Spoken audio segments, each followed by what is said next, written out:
Welcome to Big Rascals, where we may be grown-ups, but we'll never stop being rascals.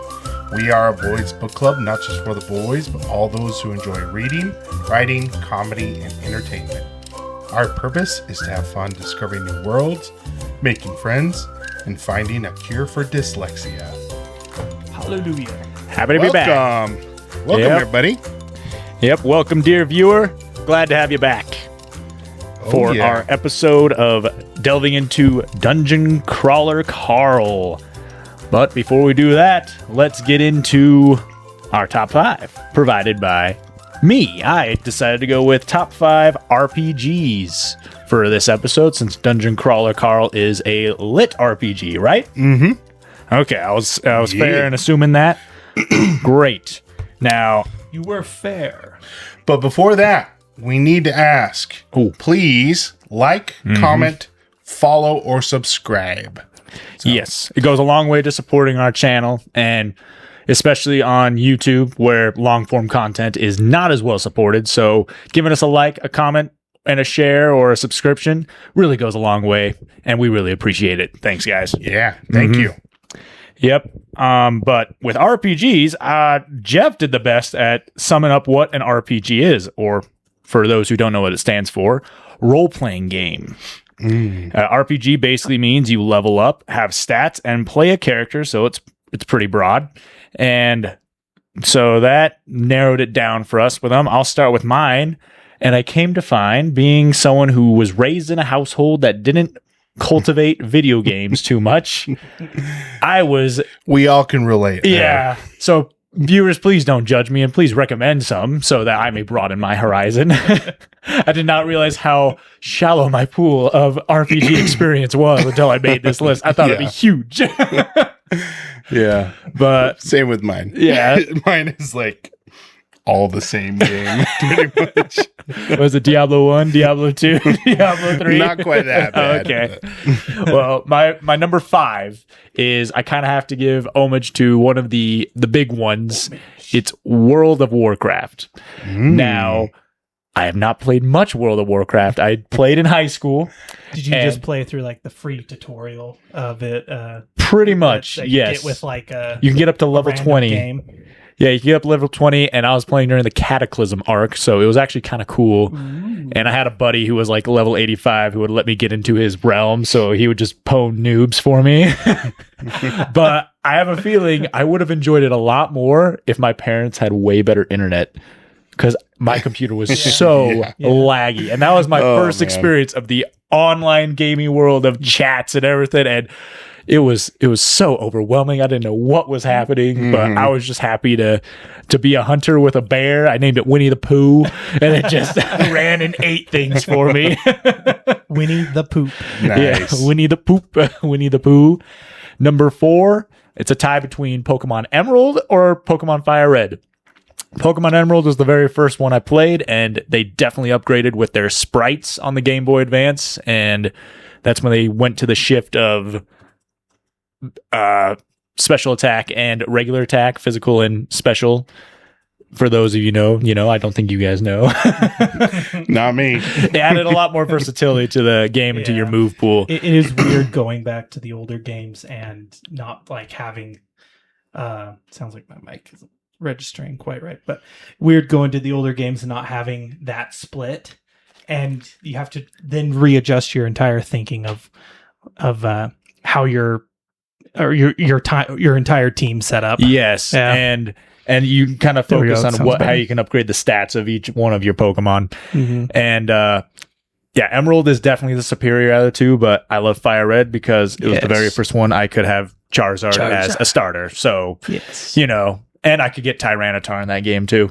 I couldn't get it in Emerald unless I traded through my Fire Red. Yeah, that was weird. Yeah. And Fire Red was the first one I actually completed the Pokedex on, which was such a great feeling. Dang, you had friends to trade with? No, I had a Game Boy SP and a Game Boy, and I just traded with myself. Who do you think I am? A popular kid? Those all the popular kids and all their kids. Pokemon friends. Number 3, it's one of my another like hidden gems from the Sega Dreamcast era. It's Record of Lodoss War, which was basically a Diablo clone, kind of, where you just have your character, you're just upgrading your equipment, and you're leveling up. It's basically you're just a revived hero sent to who was revived by a wizard to kill the goddess of destruction, Cardis, because it's being raised by another dark wizard, and you're just leveling up and going along the way. Really fun stuff. Just very grindy, hack and slash, getting material to upgrade your weapons, your armor, and shields, and really challenging game, actually. Like, I never actually fully beat it until after my mission. And come to find, the 2 dragons in that game, way harder bosses than the actual goddess. So props to them for making the dragons cooler. Yeah. Oh, yeah. That's very Dark Souls-esque. Yeah, it is. Like, That's cool. I guess that's my closest experience to Dark Souls right now. That's probably why I look at the gameplay of Dark Souls and I'm kind of drawn to it, where I'm like, this looks awesome. Oh yeah, but very punishing, because I died so much in that game thinking I can handle it. No, I just gotta try it a different way. I can handle it. No. But luckily, never mind. I don't know where I was going with that. Number 2 is, once again, the game I will always shout from the rooftops, is definitely underappreciated. Skies of Arcadia. Mentioned it on this channel already. That's your number 2, huh? That's my number two. Definitely an RPG, turn-based combat. You're leveling up your team. You're learning magic. You're upgrading weapons. It's and just the story and world building, so much fun. I love the characters, and I will constantly be revisiting that game, probably for the rest of time, or at least until my 2 Sega Dreamcasts go kaput. I have a backup one in case one goes kaput. That's when you turn to emulation. I do need to turn to emulation, man. I do need to. That may or may not be legal, but you look at the prices of old video games, that's just a straight up crime.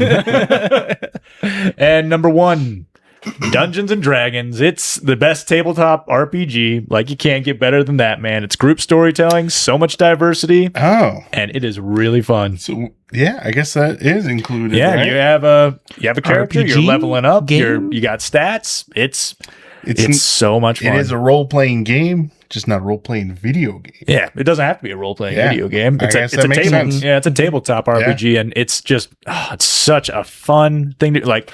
You could pay for therapy, or you could just hang out with your homies making funny voices and rolling math rocks. Like, math rocks. That's close to free, depending on how much dice you buy and all the other stuff you decide to get into. So it's debatable. But I've never gone to therapy yet, so D&D's been pretty good. But I'm definitely overdue for some session. Tommy, if you're watching this, make it happen. Make it happen. Make it happen. Or Geoff. Yeah, Jeff, what happened to that campaign you wanted? I'm working on it.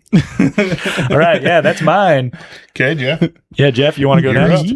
Me? All right. Yep.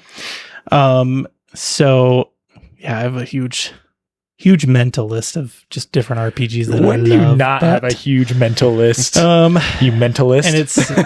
And it's so hard to place them in order, except for the number 1. Number 1's just gonna be a given, but honorable mention is gonna be Talisman, the board game. I don't know if you've ever played that, Derek. It's I had a companion, shout out to Papa Baird.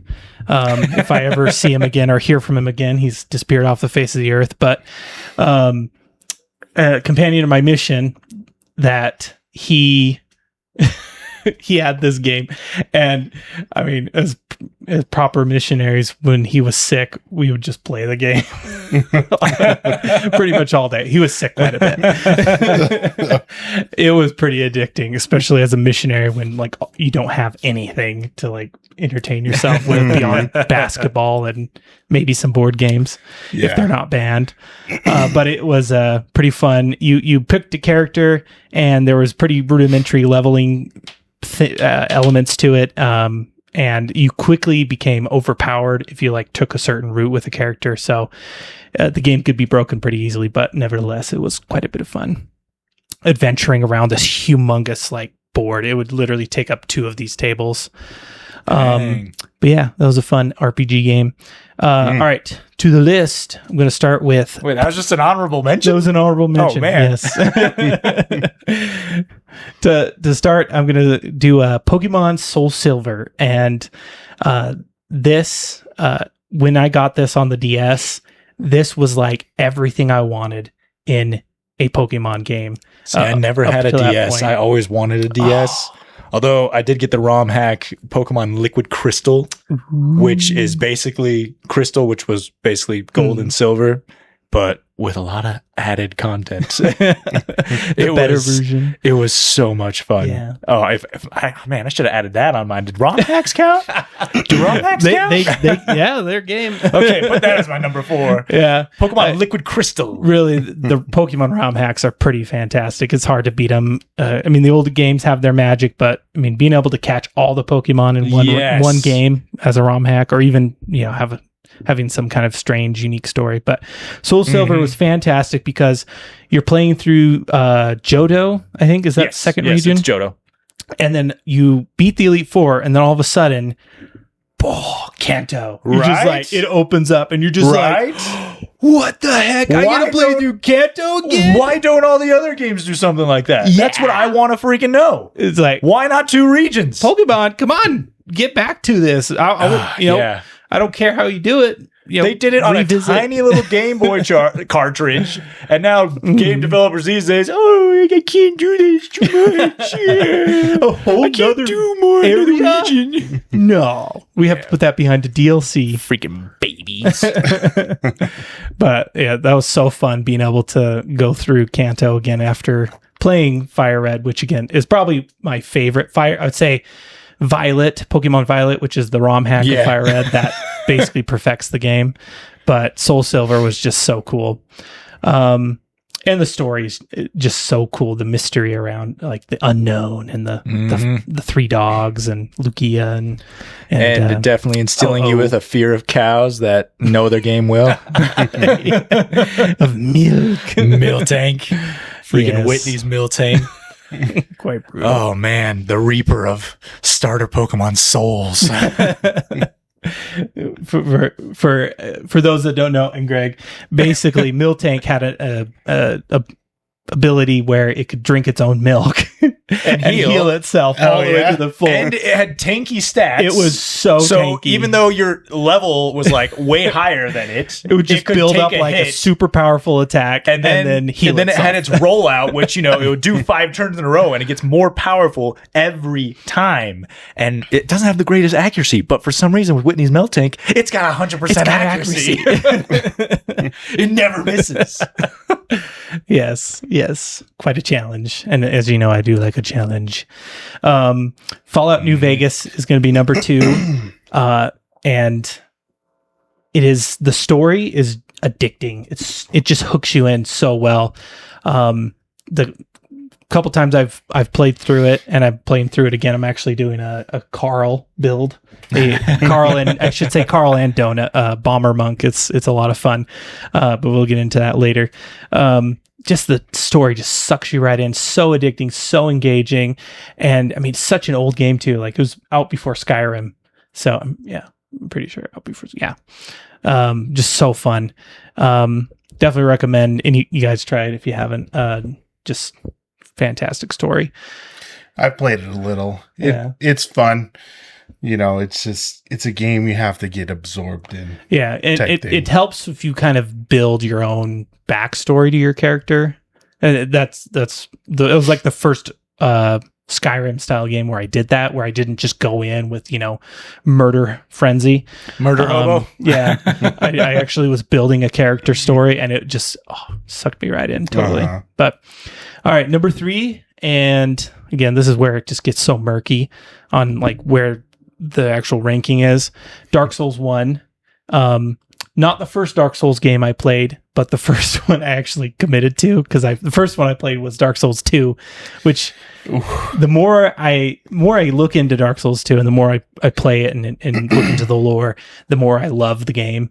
But Dark Souls 1 is just so fantastically special, and it is, I mean, it's probably the best place to start Dark Souls in my opinion, but not always does everyone get into it because of the challenge and some of the clunky mechanics, but it's so good. Number 4 is Dungeon. Number 2. Number 2. No, he said Dark Souls 1. Am I counting up? I'm Dark counting Souls wrong. Yeah, you're counting down. Yeah. Oh. So Okay. I don't number know. 2. Okay, number 2. Your number 2 Yeah, is my number 2. Yeah. Dyslexia is kicking in. Number 2 is Dungeon Siege. And Yep. Mhm. Calling this back to an game- earlier episode. Yeah, this game just Both of us. constantly in the back of my brain, and the story could be as cheesy as it can be. I probably wouldn't even care. It's just so fun and such a fond memory, such good nostalgia there. Yeah. That's in desperate need of a remake. It would do so well to just be done properly for the modern gaming era. And the number 1, Dark Souls 3, probably saw that coming. the perfect Dark Souls game Yeah. in terms of multiplayer. The only thing it could do with it, and there are people who've modded it, so you can have like synchronized multiplayer. But oh man, so fantastic! Just amazing story, amazing fun times. Yeah, this was the first game I got Greg to play in the Dark Souls series, and I Mhm. made it mandatory.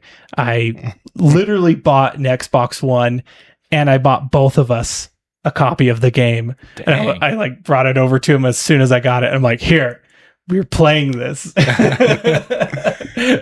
Yeah. We're playing this together, and it was one of the best right things there, ever. just looking at us. Oh yeah. Yes, There's my copy. such a beautiful thing. That's my list. Cool. Yeah. Okay. My list. My honorable mention is: do you guys ever play Gauntlet Legends No. on the Xbox Yes. 64? Or Do you mean the GameCube? Nintendo 64? I don't think it was it on the Nintendo 64? I'm pretty sure. Or are you thinking of the GameCube one? Maybe I'm thinking of the GameCube one. But Are you talking about the one where it's like yeah. I You're think like it's the throwing GameCube. axes Yeah. and stuff. Yeah. Oh, that's GameCube? Okay. Yeah. Well, I totally spaced on that. That's great. this is a game that Xbox 64. yeah, What a the fantastic Xbox, console. the X Cube 64. You could play The The Legend of Halo. Well, anyways, this game is one that I've only played a handful of times because I've never owned the game myself. But every time I play it, I'm like, oh my gosh, this game is so fun. It's so cool. Talk about And you just- addicting gameplay. Oh, Treasure yeah. looting. So, I mean, I didn't even get through maybe first couple areas, but so fun. Definitely an honorable mention. My number 5, I'm surprised you didn't put this, Geoff, Elden Ring. Geoff and I have been playing through this for the past Still playing. 4 years. I don't even think we're halfway through. We're like maybe halfway through. Yeah. One thing you got to know about We are me doing and Geoff, everything. we are completionists.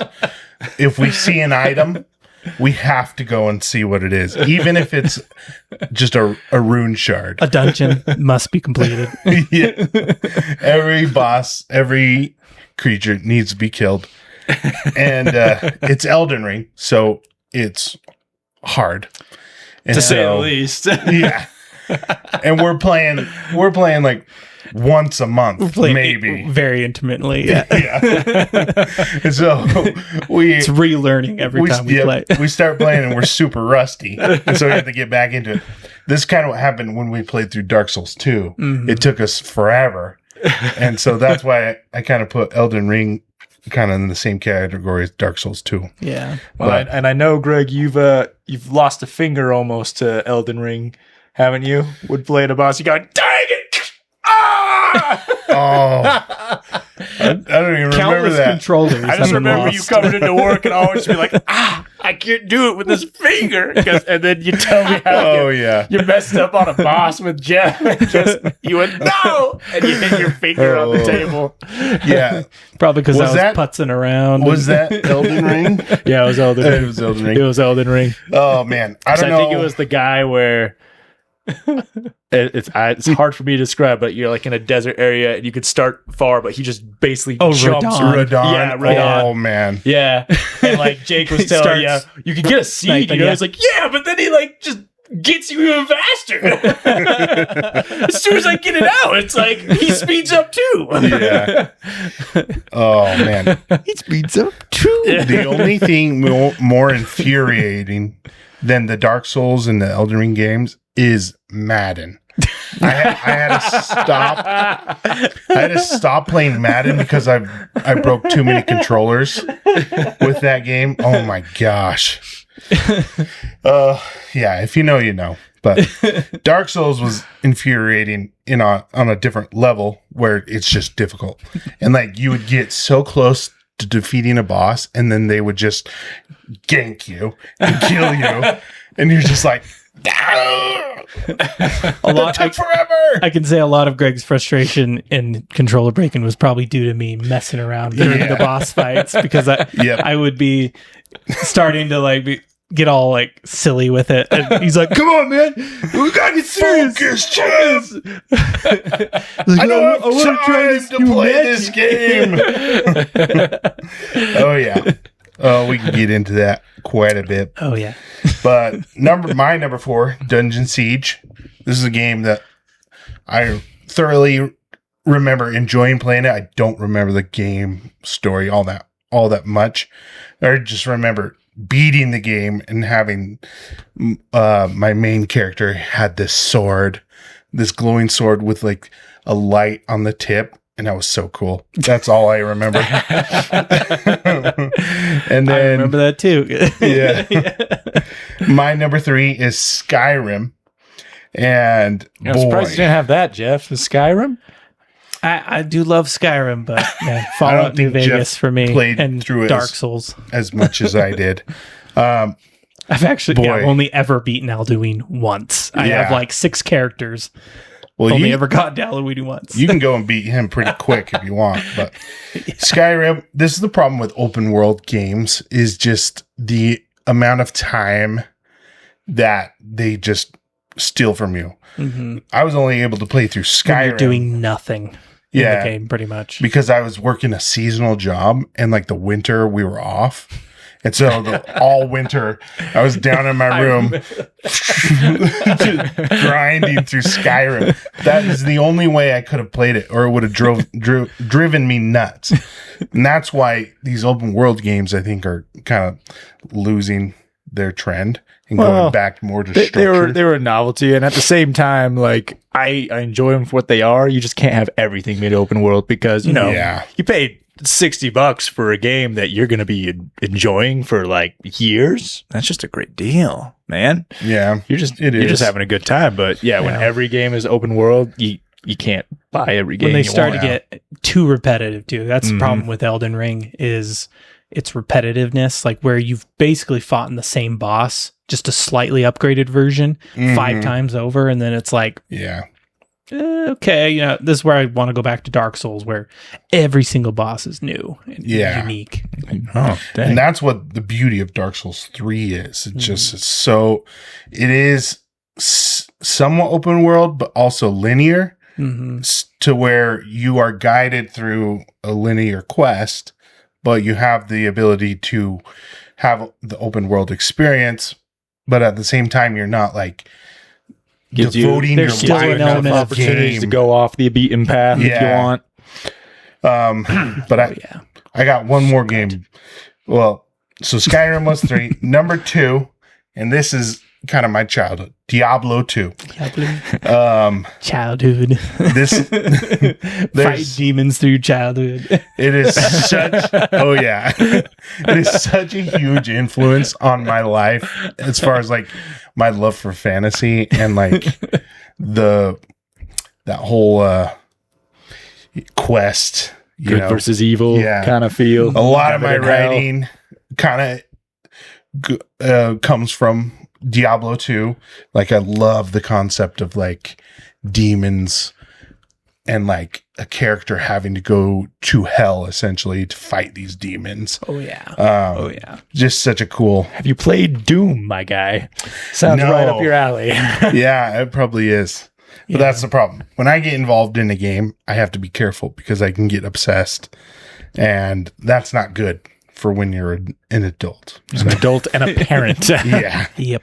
A spouse and a parent. Yep. And then my number one, if you haven't guessed already, is Dark Souls 3. And this is a game that I could probably go back to at any moment and enjoy it. I think I've created almost every type of character in it. I created a Gandalf character. I created a tank that he was essentially a bear, and like Bear with a big sword. yeah, he was my PvP player that I would duel other players with, and I went like on a 50 winning streak with him, killing all these players, and I felt so cool. I'm just like, oh, I'm just this beast of a character that has so much poise, and he's gonna trade blows, and he's always gonna come out on top. Fighting in the area just outside of, or just past Pontiff Sullivan's boss arena. Yeah, oh yeah, the great PvP area. Uh-huh. Oh my gosh. yeah. Oh yeah. So yeah, that's my top 5. So Nice. Well done, lads. yeah, Good stuff. Good games. Geoff, you have our hot take. Let's get into it. All right. So it's kind of going to be running on the coattails of your hot take from last time. But it'll be interesting to see how it plays out. But I'm going to say the internet has ruined Magic the Gathering, the card game. And I'd say almost entirely, because not only because of the way they're basically producing the game now, especially with all the Universes Beyond characters and cards, and you're playing SpongeBob and Spider-Man and Sonic and in Lord of the Rings. But primarily so with the whole deck And building. now Dungeons and Dragons. And now Dungeons and Dragons. Well, Wizards of the Coast owns Dungeons and Dragons, so Yeah. that wasn't really Universes Beyond. It's basically them saying, yeah, the planes of the Forgotten Realms is just another plane in the Magic and Gathering universe. Pretty much. I do feel like it fits there. Okay, so what is your theme a little take? better. Let me. Is so it Universe Beyond sucks, or it's more just the internet has ruined Magic the Gathering, and kind of, especially in the aspect of deck building, where before and even Yeah. I mean it's been around since the dawn of the internet, but for the most part, you can't really ever claim to build a unique deck in Magic the Gathering anymore, because it's formulated on the internet. I mean, the superior version of whatever deck you are thinking about building is already formulated on the internet.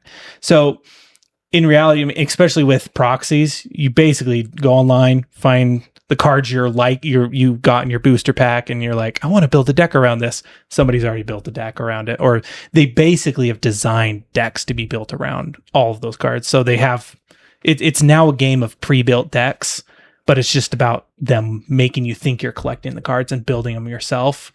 And so the past magic of Magic the Gathering was you didn't have all the cards on the internet. You couldn't look up.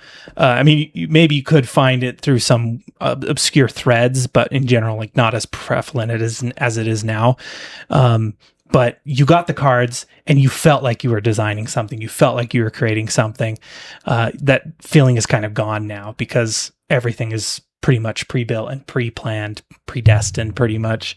So the internet, in my opinion, has ruined Magic the Gathering, especially when it comes to deck building.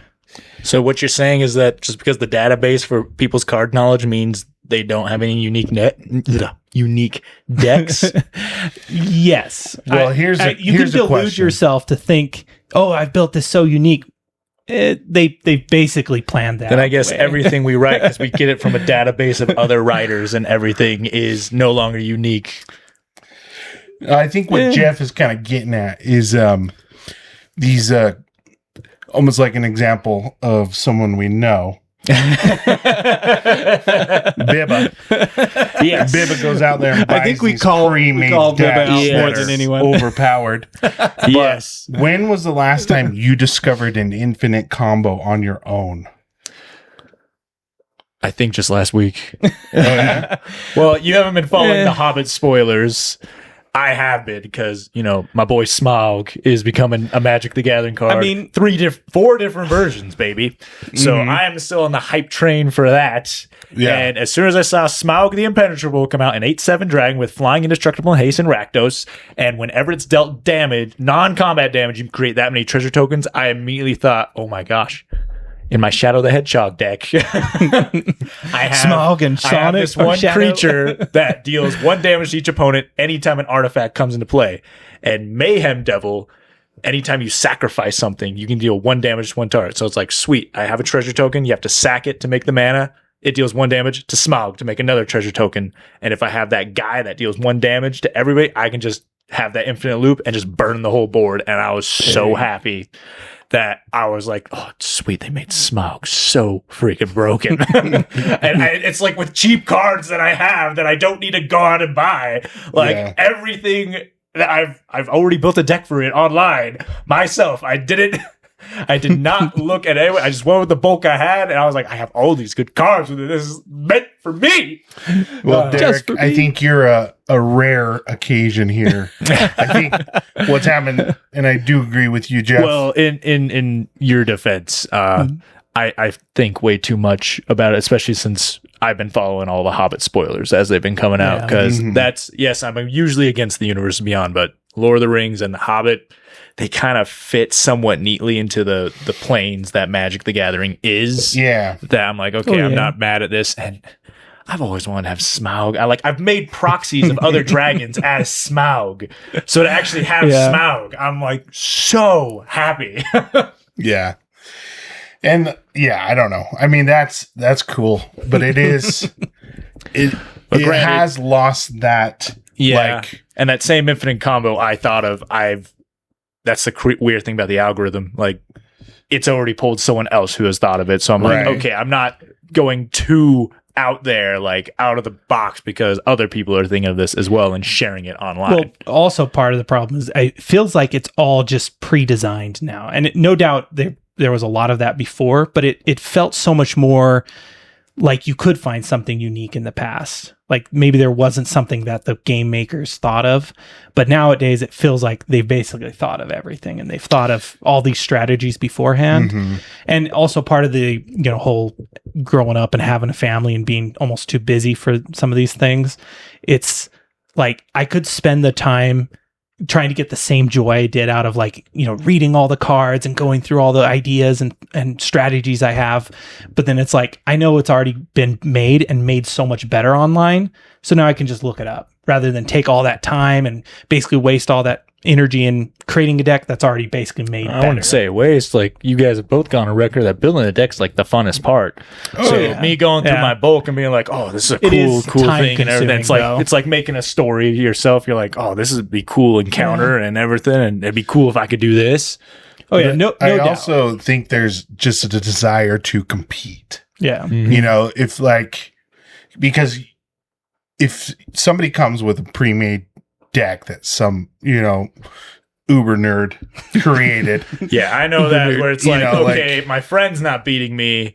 Uber nerd who has 1.6 million subscribers for this content is beating me. Yeah, exactly. Which I totally understand, because I made that argument with Bibba getting his pre-made mono white standard deck. That too, where I'm like, but Bibba kind of made it his own by making it also a pseudo Eldrazi deck. Sure. Which I'm like, wow. I hate that deck to this day. Yeah. An example, Geoff was there. We went to Kayfabe for Commander Night, and we were playing with these two nerds. And this one guy pulled out this wizard deck, and it wasn't even it wasn't fun for anybody because it was just so dominant. 20-minute turns and not letting you do anything? No, he just controed the game, and we had no chance. Countering anything he wanted. That's another hot take, is control players. Is that a good strategy? Because it's a strategy many people take. We can save that one for what I think next time. This deck was wasn't built by him, is what I'm getting at. There wasn't faults in it. Yeah. Yeah. It's just which it was kind of, again, part of the charm of original Magic was there were faults to most people's decks because they couldn't just look up every card online. I mean, you either have to go through the catalog, read through every single card, maybe you misread something and that kind of ruined one of your strategies, but like that was part of the magic. Where you misread a nowadays. Hey, that doesn't do that. Yeah, that never happened to me. Nowadays, it's just like, I mean, that you just look it up. And again, like I said, obviously there's a time-saving aspect to the internet that is appealing to me in any kind of Magic deck designing, because I just can't take the time to read through all these cards when I want to do so many other things. And especially, when it comes to like, just the energy it takes to go through my Magic cards is almost exhausting at this point. Yeah. Yep. So, yeah, hot take. What do you think, folks out there? Did the internet ruin Magic the Gathering deck building? Has it ruined it in other ways? Do you agree with this hot take? Do you agree with Derek? Is there still magic to it? I still think there's magic. I think you're out of the norm nowadays, Derek, which is great. I just really enjoyed building a deck, having an idea and seeing if I could, because, once you build a deck that's, very dominant, you're like, okay, winning too fast is not fun. So you kind of go down other avenues of, what if I just try to lose faster? Or I try to make it as bloody as possible, because I have go decks where it's like I'm giving people creatures that are supposed to attack one another but me, and it just makes the game go faster, and it's just chaos. Think about chaos. It's fair. Yeah. Literally blue and black. Yeah. Actually, that's a green-black deck. It's with a scarecrow. Like anytime you play a card that's like two different card types, like artifact, creature, enchantment, land, it gives every player a 2/2 blackbird that's goated for the rest of the game. So I'm basically just making crows. And everyone's murdering each other with a murder. It's amazing. And since they're goated, they're going to be tapped when it comes to my turn. They're never going to be blocking. Here's though, I guess a caveat, Derek. Do you look up like cards online?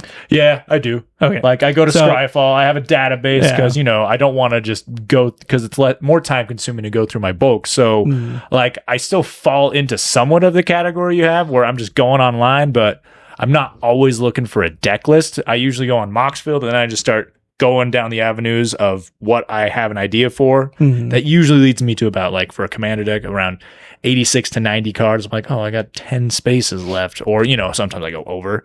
So that's when I go on and look for recommendations, like Moxfield has the EDH recommendations tab on there. So yeah, I'm definitely part of the machine that you hate so much. Yeah. And I guess you could say I'm not unique, but at the same time, I'm not going to big competitions. I'm just basically trying to have fun with my friends who play Magic and give a unique experience there. Yeah. Because that's kind of what it's all about, man. The real magic is the friends you get along the way. The friends you lose when you play blue. Yep. Okay, here's the real question. Why do Magic players hate blue so much?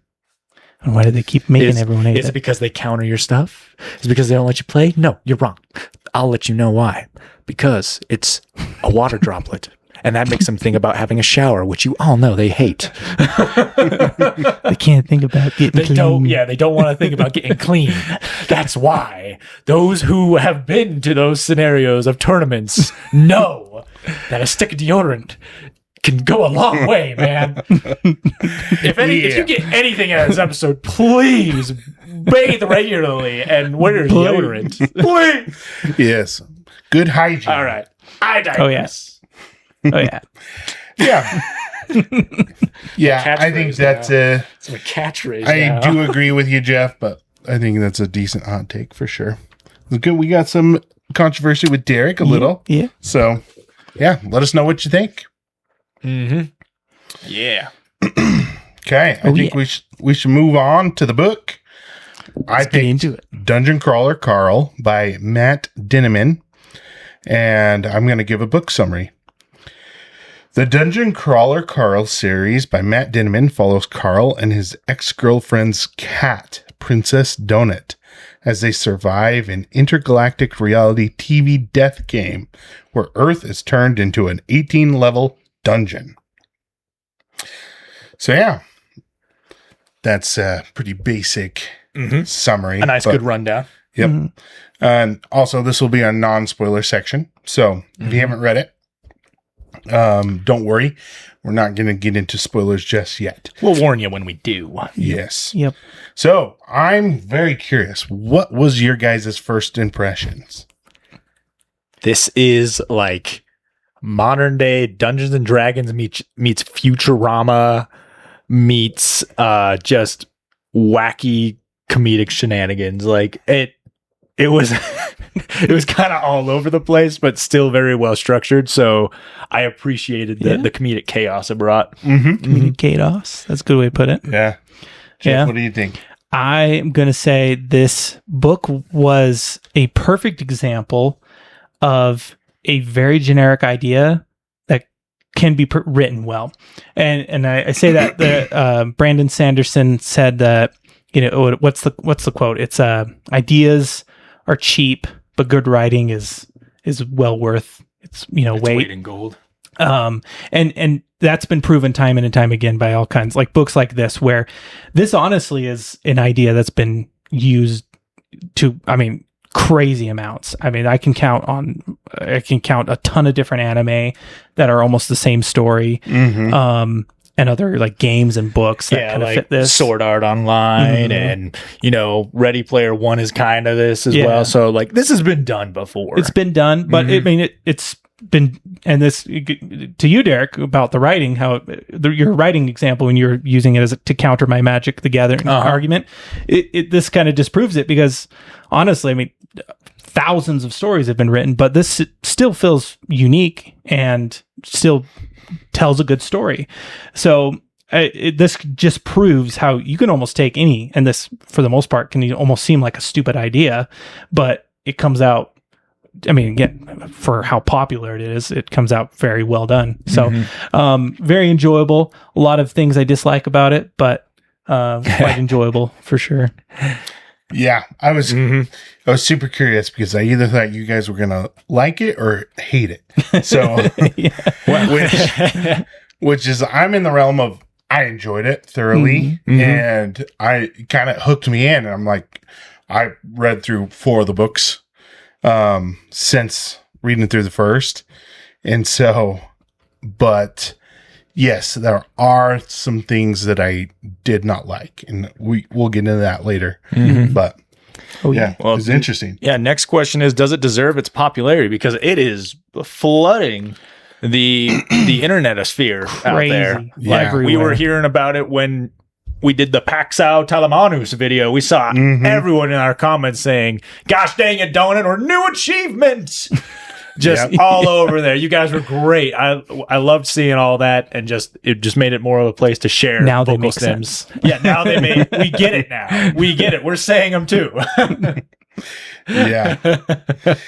So yeah, does it deserve it? I saw some people say that the Dungeon Crawler Carl did what did for lit RPG what Tolkien did for fantasy.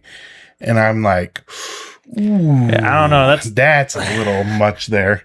But only time could really tell with that one. Yeah. But dude, that is way too grandiose in my mind. Yeah, that is a bold statement for sure. I will say, I think it deserves its popularity for it being well written, but not for what it does for the genre. Because like I said, it's really nothing new. But I do think it's well written. It's popularized lit RPG though, more than anything. That's true. More than anything, there's so many pop culture references and everything. So you could not be a fan of lit RPG and you could still get a lot of enjoyment out of this. Yeah, it's definitely boosted the popularity. Yeah, I can agree to that. Yeah, for sure. Yeah, it's there was a trend of lit RPG growing in popularity, no doubt.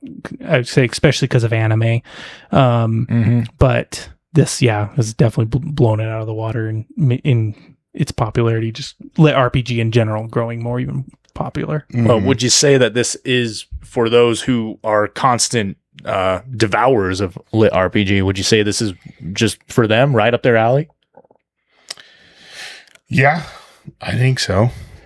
I mean, as somebody that's not a consumer of lit RPG, like you said, you don't have to be to enjoy this. Yeah. I think it's opened me up more to the lit RPG genre, and like we do the writing challenge, and this has been my favorite one so far. I don't know. And you really liked last fun. one too. So, Yeah, I really did. Well, that's says something. yeah. The last one gave me more ideas of what I could potentially do. I didn't have as much time to get into that one, but this one I was able to get through what I wanted. So. That's awesome. But anyways, yeah, I don't know. It's I think it's just the right amount of like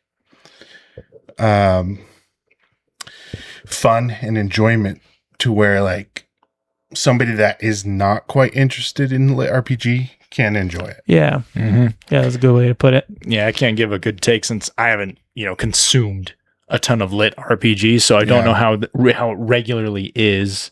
But I could see someone saying like, "Oh man, this is just a watered down version of what I usually enjoy. Like, this is just a guy taking everything popular at the time and putting it into a lit RPG format." Yeah. Yeah. A lot of meta humor. Yeah. I'd say this book is a very mature, immature audience. Yeah. So that's who I'd recommend for it. Yeah. And yeah, I would say that there is not a lot of depth.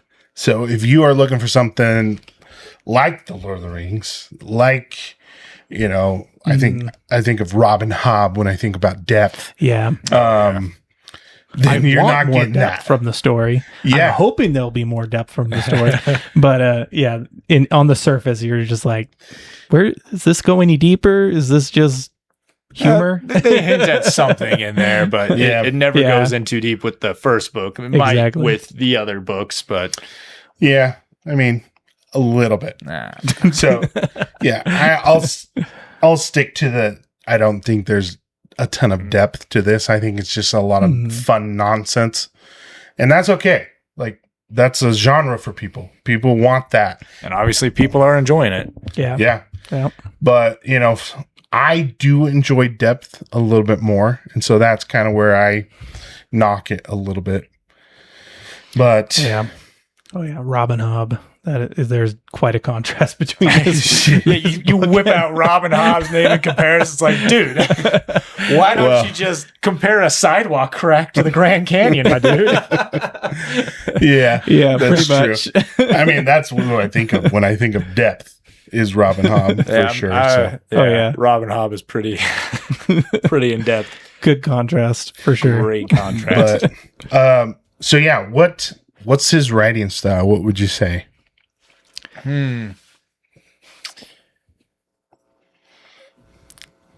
kind of hard to put my foot, like my finger on it, but it's definitely, linear and just, it's very fast paced. Yeah, fast paced. Yeah. You're not really wasting your time with it, and that's probably why there's not much depth, because he's not going into fast pace exposition, which is kind of weird contrast because exposition usually drags, but I mean it is fast paced even with how much exposition it has. I think the exposition comes with like the lit RPG. Like how much exposition do you have in like when you start Halo? You know, you have to go through this tutorial. Exactly. Of like, how to got to explain mechanics. Yep. So I think that just comes with the genre, but I kind of got the feel almost like Stephen King. I feel like it's I talk about Stephen King almost seems a little sloppy in his writing. He just writes it so fast, and doesn't mean that he's average 11 pages a day. Doesn't mean he's a bad writer, and I'm not saying Matt Dinniman's a bad writer at all. I just think to me it seems like he's able to get it down on paper really fast, and just kind of this is something I wish I had the ability to do more of, where I have to go back and think about how I worded something or look at how I wrote that. You're trying to create a lot of depth. Yeah. I'm dissecting the way I wrote, and I feel like, I don't know, I could be wrong, but it felt more kind of like that style. Just a lot, just putting it out there as quick as you can. So, well, part of that I think is his world building. We can go into more detail in the non-spoiler section, but he can chalk it up to a lot of just, it's something you don't understand, so we don't need to explain it. Yeah. It's just nonsense. This is how it functions. So it's like when you are trying to write someone's death, because when I'm writing something, I'm thinking, wait, would they be talking like this if they had this in their world? Like, you kind of have to stop and think about it and everything. But when you could just say, I don't think about it. So reader, you don't think about it either. That is something I notice he does quite a bit, which it works. It works for him. It works for this situation, and people are liking it. So like, I can't critique it too much, but it's one of my critiques. It's just, it's a little shallow world building, or there's a lot to be desired if you are a fanatic for exploring new Kind of makes me think of when you get those like really crass teenagers playing in the kiddie pool and you're lifeguarding, and you're like, there's nobody else around, so you can't really tell them to get out, but you're just hoping some parent will show up with their kids so you can kick these kids out of the pool. They're in the shallow end and they're messing around and being really big doofuses. And you're just like having to put up with it. Yeah. Looking bad for the public appearance. Get out of here. Speaking about crass, do you guys feel like this was too crass? Well, seeing as how it's like huge in the pop culture, and nowadays we had a discussion of like swearing and vulgarity is really lost its potency over time. So like, you and I were in construction, so we hear way worse stuff in real life. Yeah. So it all came off pretty tame to me, but at the same time, when, we're big fans of the literature that just inspires the best out of us. I'm not getting that feeling when there's all this vulgarity, like, Tolkien and Robin Hobb and Lewis and Brian Jakes, they just inspire you for a better world. And I'm like, no, this is all just basically a funnier version of our world. So it doesn't capture that wonderful escapism that I want so much. Yeah. Maybe I wasn't the best audience for this. I enjoyed it. Like I didn't feel like I wasted my time, like, because that's the worst critique I can give to any book is it wasted my time. Which luckily the books that we've had here, I haven't said that about any of them. I'd say the benefit of the book is it inspires me because, again, I enjoy the story, and I think it's a story structure that could be taken in wonderful ways, like you said, Derek, to inspirational heights. This just doesn't do it, and a lot of it is because of how crass it is and the language that it has. The amount of times it takes the Lord's name in vain is just excessive. Yeah, that's true. And they even make it like a point and principle to do that from now on throughout the rest of the series. So it's just like, it kind of puts a taint on the book that doesn't make it or put it to those inspiring heights. Yeah, I don't see myself ever like crying reading this series.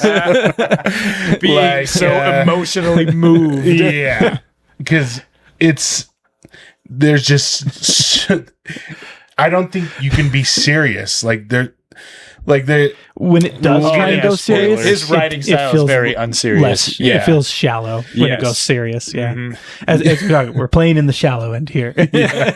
So that's what I struggle with. I do, like Derek said, we are in construction, so it's not like the F-bombs or the sexual talk. We're really, not getting widely offended. Really like offends me.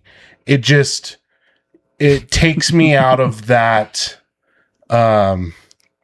immersiveness, I guess, that I get from other authors. It's fun and it's silly. It's funny. But like I said, it's not something I'm going to feel inside my heart and just fall in love with. But I am entertained. Yeah. Yep, for the most part. Yeah, it's but it's not one of those things where I am looking to inspiration. It's not like me going through a hard time. Oh man, Carl and Donut were able to squash that goblin's head, that means I can do this too. No, like, that's not my first thought. It's not up there with Sam. No, it's carrying not. Frodo and be like, come on, Mr. Frodo. Yeah, it's not, man.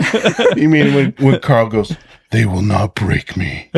That's not like, oh, I'm not gonna be broken. See, He's so cool. I get what he was trying to go for there, but once again, it's been done so much better. When the AI, By like so moments many other before, writings. uses an "fu" joke. Yeah. You're like, okay. Yeah. Yeah.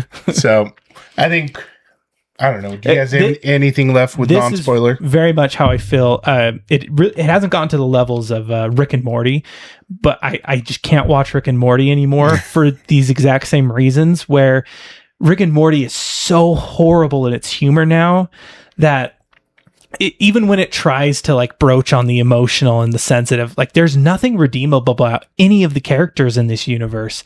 You just can't enjoy any kind of sentiment towards them. And so, like you said, Derek, when I read a book or watch a movie, I want some element of escapism. When Rick and Morty basically paints the world in reality and paints it even worse than it is, it's like, I don't even want to be a part of that. I don't even want to enjoy it. And I mean, luckily, Dungeon Crawler Carl doesn't quite get to that level, but it definitely feels like it's broaching on that with its humor, with its language and everything. So yeah, it really, and it kind of shows Rick and Morty's kind of fallen off on popularity, and I mean, the type of people involved with it, it's like, well, kind of shows the mentality behind it. So Yeah. Well, I mean, as a huge fan of It's Always Sunny in Philadelphia, I cannot, I don't get any feels from It's Always Sunny. It is only dumb entertainment. Well, You know? I would counter that, because what I loved about Always Sunny in Philadelphia, see, this is what the greatest comedies do. Like, they make you laugh about so many things, but they also have a backdrop of like an opinion of the world. Like, take their gun control episode where, you know, Dee and Dennis take the stance of, you need to control guns more because, you know, it's so easy to get a gun, and they go out to prove it and they see how difficult it is. Whereas Charlie and Max say, nah, guns are not, you need more guns. And they get into the position of, oh, we do need more control. Whereas Frank is just basically just I pulled out my piece and he's just hyping it up to get profit off it. Like, that's happening in real life. You have these two sides not being able to see the other side of the argument. Whereas in that episode, each side was able to like flip their opinion and then you just see like, oh, even most of these arguments even with these irredeemable characters, there's something redeeming to the show. There is something, but like it has a statement elements around it them. has a statement on society, on real life as is. Like, you can find that in today's, and it makes you more nuanced as a person, because you're like, oh, this is like how in Always Sunny they had this stance and they were proven wrong. Maybe I'm wrong in this stance, or maybe that person is blind and that kind of thing. And you know, comedy had a great way of critiquing politics and society and social norms with their overblown, like, I believe Futurama and The Simpsons do it all the time too, and that's what made them pretty good. And like, they entertained first, but at the same time they had this great backdrop of helping you think better as a person. Yeah. But I wouldn't say Dungeon Crawler Carl did that for me. So like, I can't believe I'm defending a point about Always Sunny in Philadelphia against you, who I'm not is one of the biggest fans. I'm not saying it's not clever. Like, their humor is extremely clever. Oh, yes, it is. But I'm not going to It's Always Sunny for feel good. It's true. You know, you're not. Yeah. And that's similar to Dungeon Crawler. Wait, you're telling me you didn't feel good when Mac did his dance in front of Frank and you didn't say like Frank? I get it. No, I didn't. But I laughed. I thought it was funny. Yeah. But yeah, great show though. Yeah. Like, it's never a waste of time when you watch Always Sunny. There's a proper balance for sure. And Always Sunny, and I would say even Seinfeld kind of have that, where I think of Seinfeld. you don't really go to it for the feel goods. I'd say a show that balances it almost wonderfully is Futurama, where man, I've had the feels in that show where it's made me like emotional, but it has that insane humor to it that it goes into that shallow realm, I guess. Mm-hmm. Yeah, like his dog episode. Yeah, like my goodness. Yep.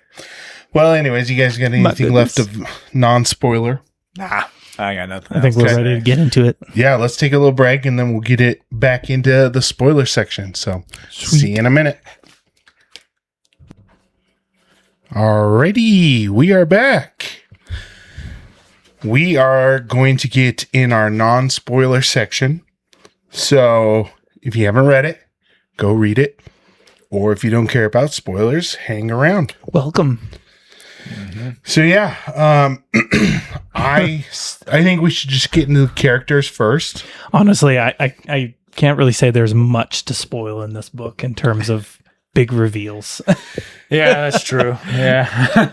Yeah. So it'll be interesting to see like what we could, I guess by the end, what we could consider actually like spoiling. But yeah. But if you haven't read it, we are getting more into depth and we will be going over some like actual detail. So you've been warned. Yes. Details. So yeah, let's talk about Carl. The dungeon crawler? Yes. Carl? Yeah. The Carl. Yeah. So this book is written in first person, so it's through his perspective. Mm-hmm. Yes. He seems to be a guy who, you know, he's been on active duty in military before. He seems to be very bad at holding a relationship and seemed to have some problems with his dad and how his dad raised him. That's always hinted at, but you know, never gone into depth. And kind of a good old Joe Schmo. Yeah. Average Joe. 27-year-old dude, so younger than all of us. He's got the name Carl. But pretty buff guy, pretty athletic. Pretty athletic. I wouldn't call him a loser, but yeah, definitely not a loser. Kind of a guy down on his luck. Yeah. You know, girlfriend's cheating on him. Yeah. He doesn't get along with his neighbors. Maybe I just made that up in my mind. Well, the grumpy old lady at his building. Carl, what are you doing out there? Okay. When I first heard Carl, do you guys remember the Llamas with Hats YouTube video? It kept making Carl. Why did you kill him, Carl? That was a stumbling block I had to overcome. And if you listen to the audiobook, he sounds like a low-key Kronk, Patrick Warburton. Yep. A mixture of Archer and Kronk. Yes. Yep. Yeah. Wait, Geoff, you know Archer? I know of. That does not that's a seem show like, I could care less about. That's like a show that you would just hate. Having spent a lot of time in hotels when I'm like on Comedy Central, and sometimes I'll just leave the TV on for like Seinfeld or something, and as I come back into my hotel, Archer will be on. So I am familiar with it. Yeah. Wow. Okay. Reluctantly. How about that? Familiar. Yeah. Yep. But it seems like he's athletic, but the most best part about him that, you know, gets people to really like him is that he's just a guy, a playable character who's just funny because he never has pants. Or shoes. Or shoes. And the AI has a foot fetish. A big one. Yep. Yes. Which I thought was a little weird. Yeah. We'll talk about the sardonic AI. Tend to sexualize just about everything in this book. Yeah. Yep. Well, Carl, I will say he is genuinely, I think, a good person. Mm-hmm. So he has that going for him, at least. You know. He helps those old people. He was going to try and kidnap Donut from his girlfriend because they were planning on getting rid of Donut. And so I think deep down, he's a good guy. He, like Derek said, it hints at him not having the best parents and his dad being really a horrible father. Yep. And his mom abandoning him. Yeah. At a young age. And so he's had a rough life, a rough childhood. And I think it's something that, you know, he doesn't want to pass on. So I think that's at least some nobility right there. Did you guys relate to him being an electrical work? Like, I've worked with this guy before. There hasn't been too much to that. Yeah, I feel like that never really came into play. Yeah. Like I totally forgot about that until you brought it up. It's like almost like, oh yeah, he knows technical things a little bit. Yeah. And that, I don't want to spoil anything from the next few books for you guys, but it seems like that is kind of a thing that I will knock Dinniman on, is he'll bring up things that you're like, oh, I can't wait until he brings that back. Mm-hmm. And then he doesn't. And I don't know if he's going to do it later. I mean, he's not even done finishing writing the series. And I think he's got 7 out. So I have 3 more to go until I'm caught up. But 7 or 8 out. I think he has 8 out now, actually. So 4 more until I'm caught up. But yeah, did you guys notice some of that? Because I feel like the book itself is almost, it's like, it doesn't feel concluded when it ends. It feels almost like a big long episode. Yes. Yeah, there you go. So you guys agree? It doesn't. I was looking for this great closure. climax, and it just felt like kind of almost like in Skyrim, the first dragon fight is a pretty big event, but afterwards when you're fighting dragons, it's just like, oh, I ran into another dragon. And that's kind of how this felt. You're still getting into some big fights, but there was never really a big, to me, it never really felt so big and momentous. It was just like, oh yeah, okay, another battle's over. And then I was like, wait, we're at the end? Oh, okay. Yeah. Like it is giving that Elden Ring and Dark Souls 2 vibe of like the bosses aren't, like, they kind of lose their meaning more and more. Yeah, it's like a little meta humor, not fun, so memorable. But then, they're not as memorable for sure. So we kind of got off Carl, but that's okay. Yeah. But there's not much to Carl. He's got the physicality that you want for a guy to be doing the physicality that is required in a story like this. And, he's that rough around the edges, but a softy on the inside. Kind of like this is all stuff that we've seen before. There's nothing groundbreaking. He's meant to be very much insert yourself character. Yeah. There's small redeeming qualities to him. He helps the old people. He's good to Donut. His girlfriend cheated on him. It's like, how can you not feel bad for this guy and sympathize with him? Yep. Yeah. What do you guys think about his build? His build? Do you like his build? Barbarian is one of my favorite class in D&D. Bomber Monk. Yeah. Oh yeah, Bomber Monk. That's right. Yeah. I forgot. That's what it went, because he started off more as like a barbarian, just, he's just pummeling things and kicking things. Smush. Yeah, which, I can always respect that. But yeah, Bomber Monk. Yeah, that's pretty funny. I was telling Greg how I started actually a Fallout New Vegas build of Carl. I actually was telling everyone here. Yes, you were. But I was there too. So in Fallout New Vegas, the very first companion you can get, well, if you're kind of following the main storyline, is this floating robot that shoots lasers. So I was like, that's my donut. And the very first encounter you have with enemies is this gang of criminals who use dynamite. They're like the goblins, right? The goblins who use dynamite in these big explosions. And so I basically got some brass knuckles and a whole bunch of dynamite, and I have this floating laser shooting robot. I'm like, I'm Carl, and I have Donut. So I've been doing this dungeon crawler Carl build in Fallout, and it has been a blast, literally and figuratively, as I've used so many explosions to just kill everything. Does he have pants? I guess so. It's I'll have to see if there is a boxers attire, because I mean, one of the problems with it, you only have like an armor set, and it's a complete outfit. So there's got to be some boxers in that game, I'm sure, no doubt. In Fallout New Vegas, there's got to be some boxers, because there is like sexy sleepwear, but I think that's usually just like pajamas. Yeah. But yeah, fun build, blowing and just punching things. I imagine, he describes it as getting very messy, but sounds like it's definitely fun gameplay in an actual game from experience. Yeah. One thing that I kind of have qualms with is I feel like he didn't really have a choice in his build.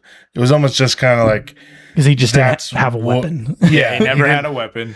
His first thing is he punched a goblin, and then now he's a monk. Well, and then he double kicks another goblin, so that's where the AI's like, all right, you're a foot person now. Yeah. Yep. Well, first he went in with Crocs, and then he lost the Crocs, and now he's barefoot, and now he's barefoot the whole time. And he doesn't have pants. Now he doesn't have pants the whole time. He's kind of victim of circumstance, because he's built up his abilities in those areas so much he could not put on shoes if he wanted to. Yeah, he didn't want to lose any of his bonuses, any of his level up. He's like, dude, I need to survive. I need to kind of just stick with this.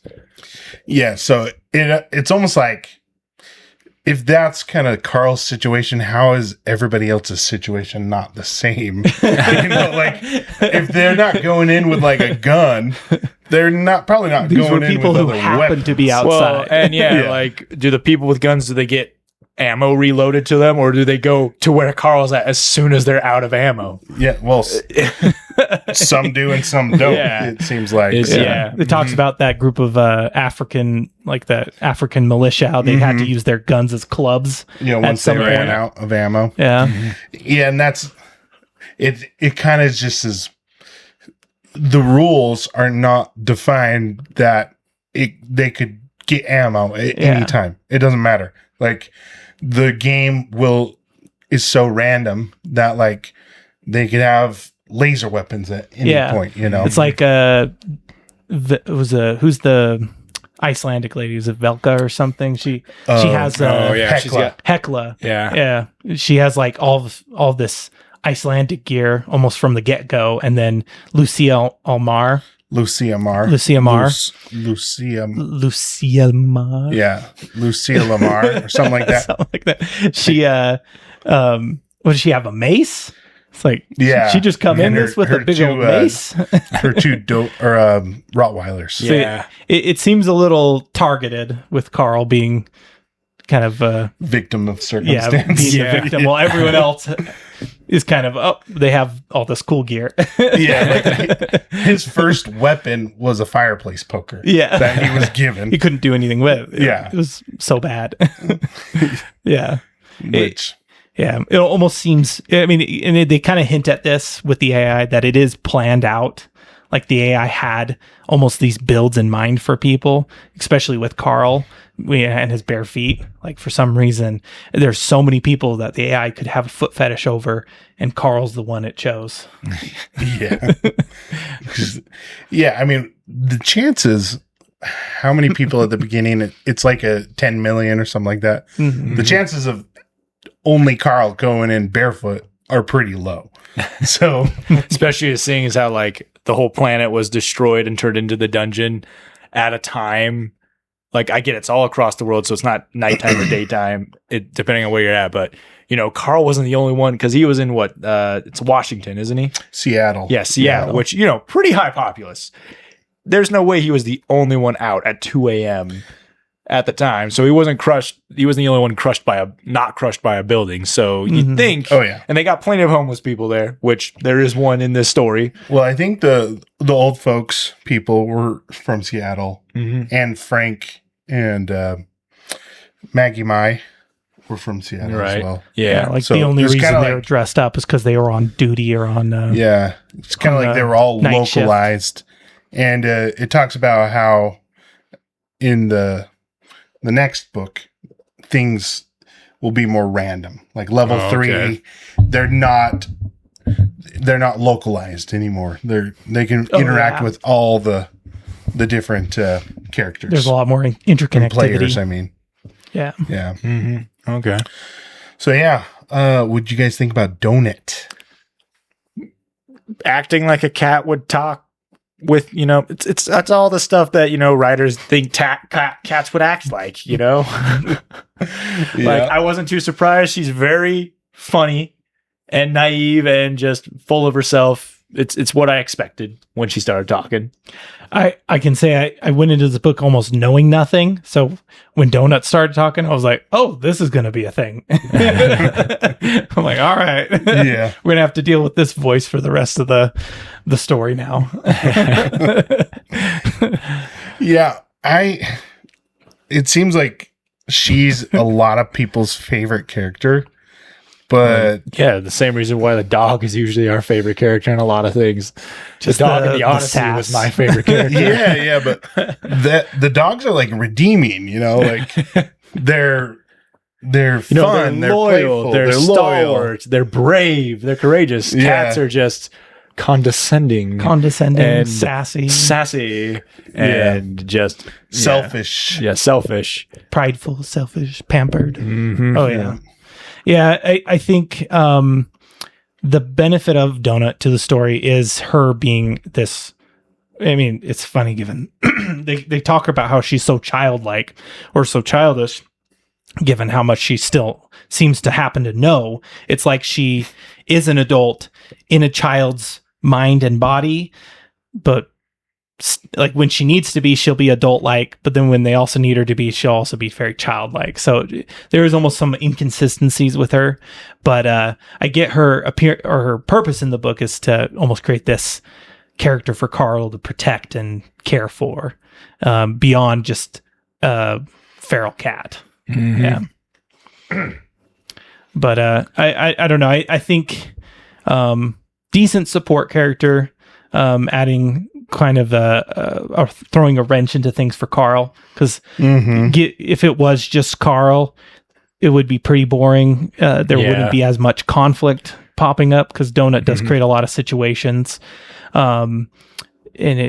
where things don't quite go as smoothly, because she might not read a description or she might make a rash decision. Yeah. I do love how her charisma is so high that all the mobs just kind of give in to her. All the NPCs, I should say, the non-violent mobs. Yeah.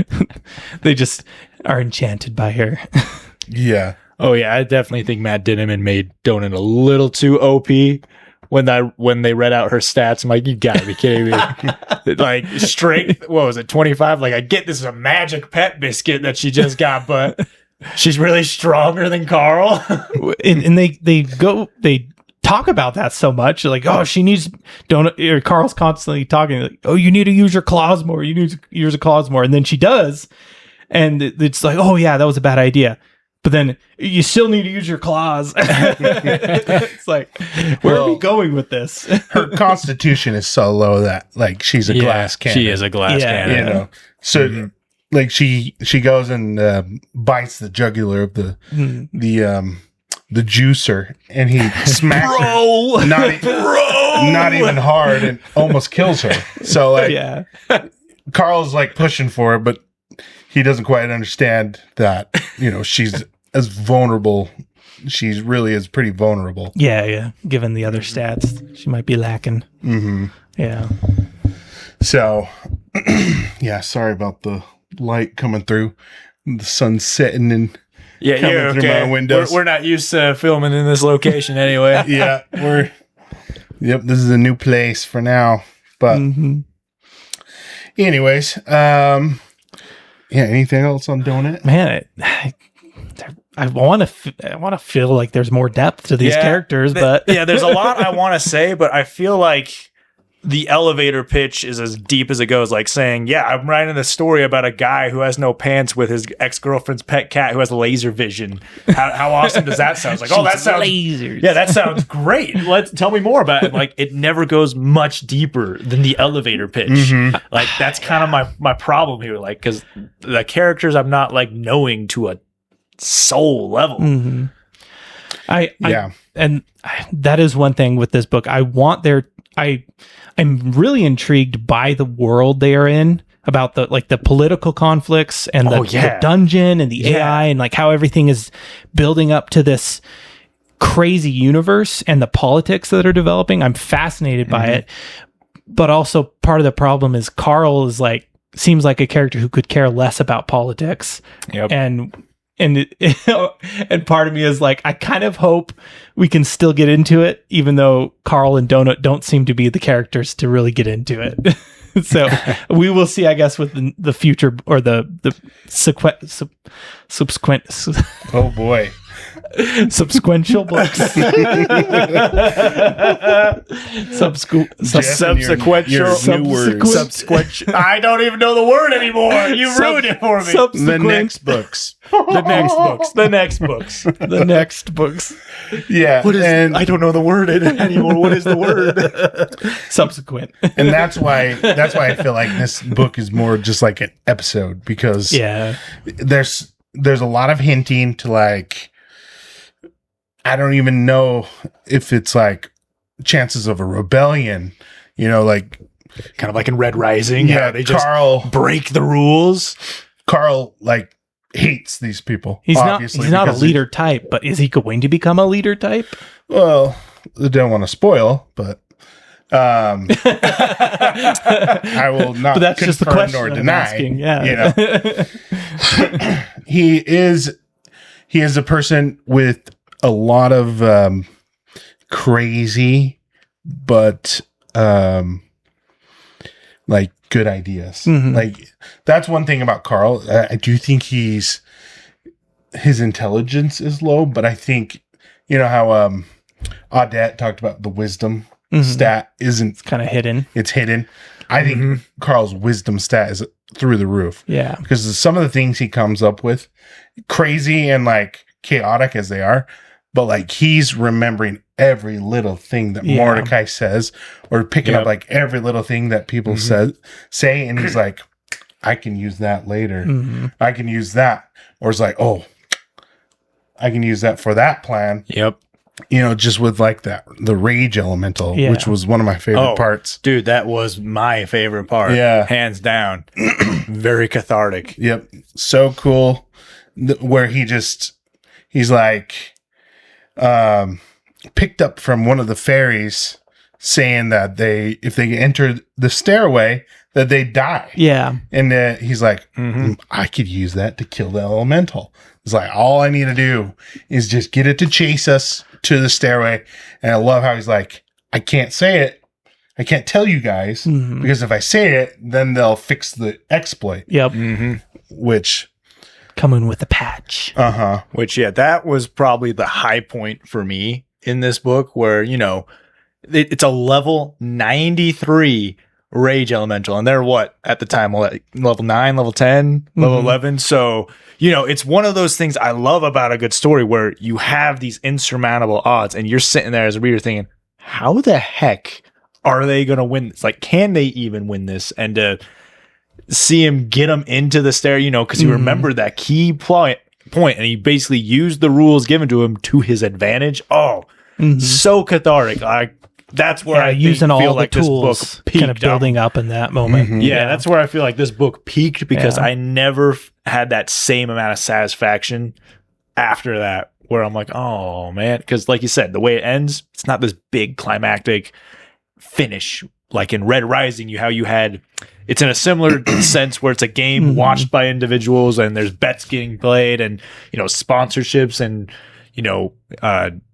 boons being given, and you have Darrow just turning the rules up on his head and taking Olympus himself. That was just climactic. That was amazing. That was you as the reader going, oh no, he just did it. He did. Oh my gosh, he's just turning everything on his head. That was the closest that Matt Dinniman got to the Pierce Brown high, which I guess it's not a fair comparison. I shouldn't be comparing this. It's a good contrast, and I feel like that is a really good comparison, because it really goes to show kind of what this story might have been lacking, because it was entertaining. It did, like you guys were saying, this was an engaging part, but it was lacking in some story elements that could have accelerated into another step. But I think, like you were saying, Greg, it does have the episodic feel of just being an episode. And with a lot of episodes, you can't have parts of the or an episode itself be too climactic, because it's got to be building up to that climatic episode itself. And that is almost how this book feels, is it is building up to a future book that will be the great climax. Yeah, I agree for sure. Yep. But back to Carl, it seems like that you'll see if you continue on, he does that a lot, where he figures out these exploits and he capitalizes on these opportunities. But what about Mordecai? What did you guys think of Mordecai? Ooh, I wasn't expecting the name Mordecai for, like, you know, this rat being, and I'm weird. Every time I hear the name Mordecai, first person I think of is Esther's dad from the Old Testament. And then after that, I think of the sarcastic Blue Jay from regular show, like Mordecai and Rigby. I think of the grape from the Esther's version, or the VeggieTales version, or the pea. I don't know if I think he's a grape. Yeah. No, he's got to be a pea because it's VeggieTales. But don't they become the grapes? They have the grapes of wrath. Never mind. I don't know, man. I don't know. And the tomato's a fruit. Yeah, that's true. But yeah, kind of an Odette. I think of Odette from Swan Princess. Yeah. Odette. I'm glad not I'm not kind the of only the one who's Odette out there. I want to think about. Yeah. But Mordecai, he might be my favorite character.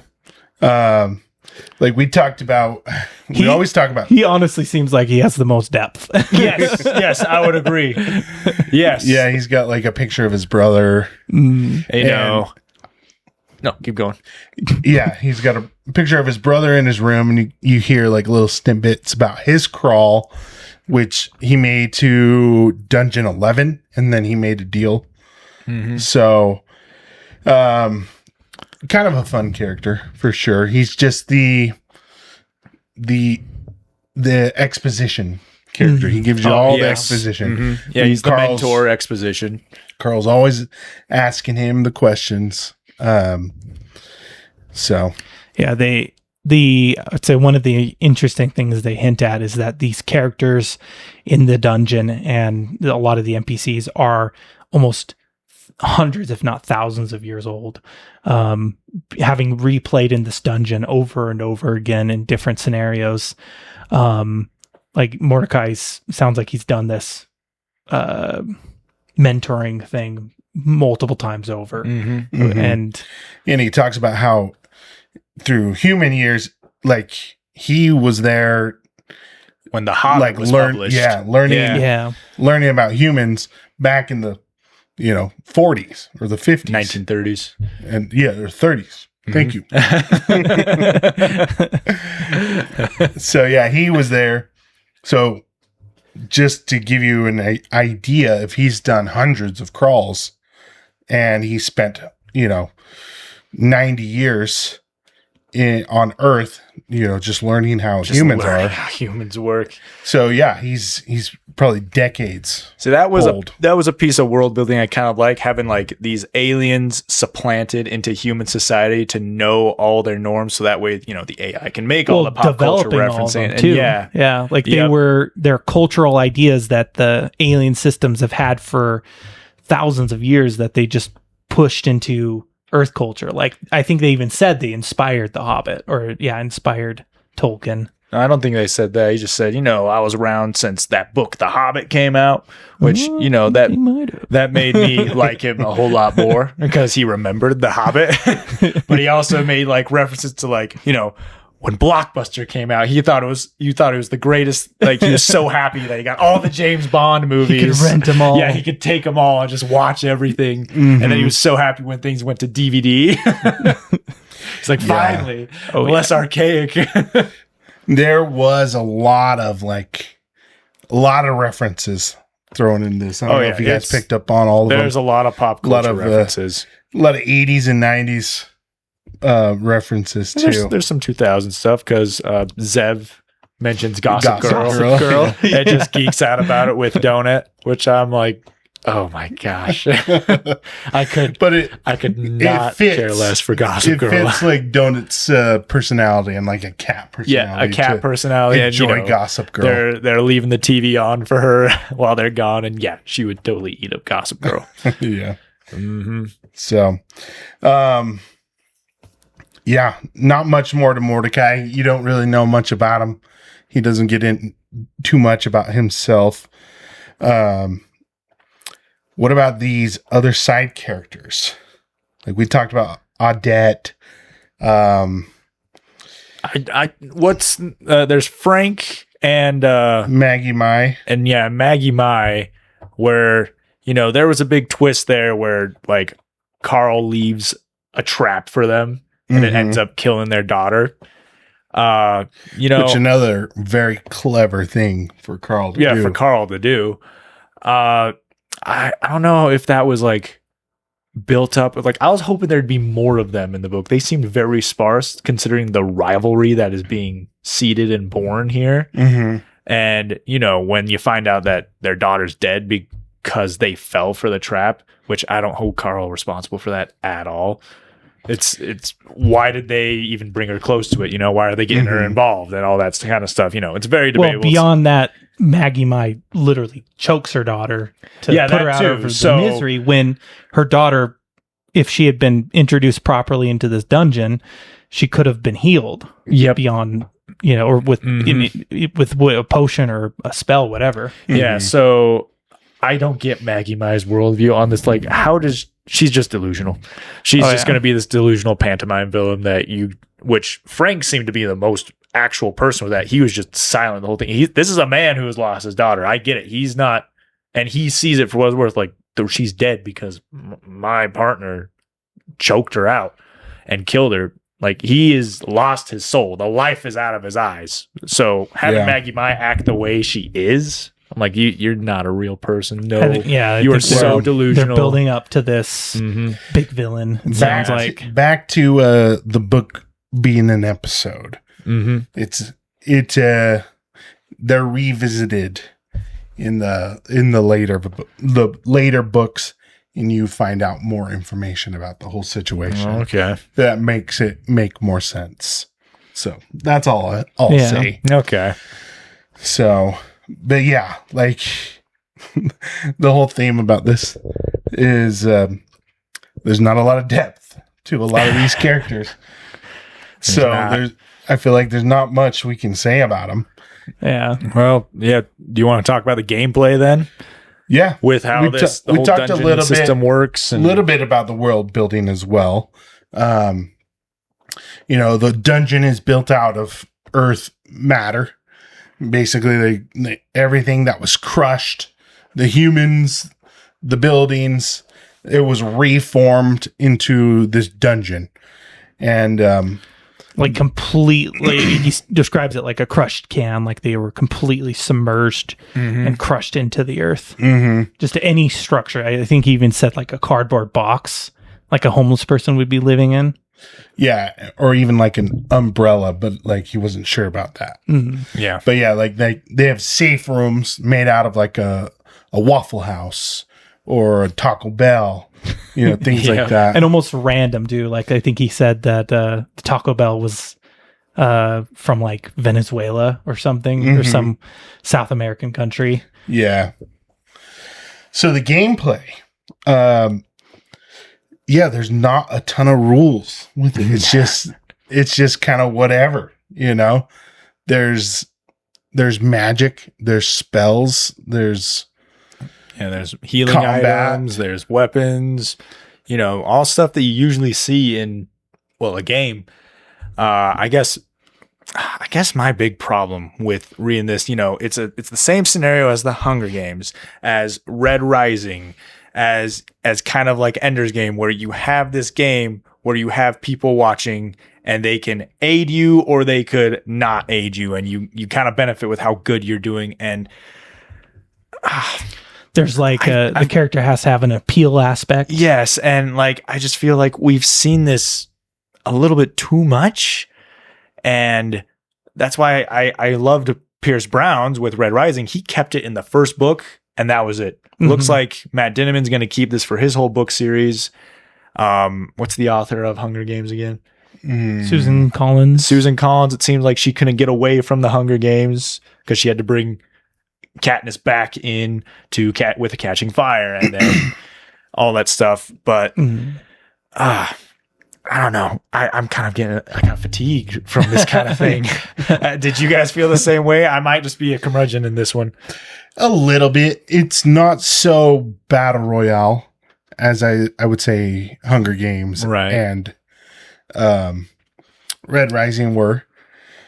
But yeah, I'd say the following books get away from it a little bit because the first book can definitely feel more so. Given wait, you've read more of the Dungeon Crawler Carl books too? Book 3. Yeah. My goodness, what is with you guys reading more than me with the stuff? This is why I delved into Redwall more than you guys.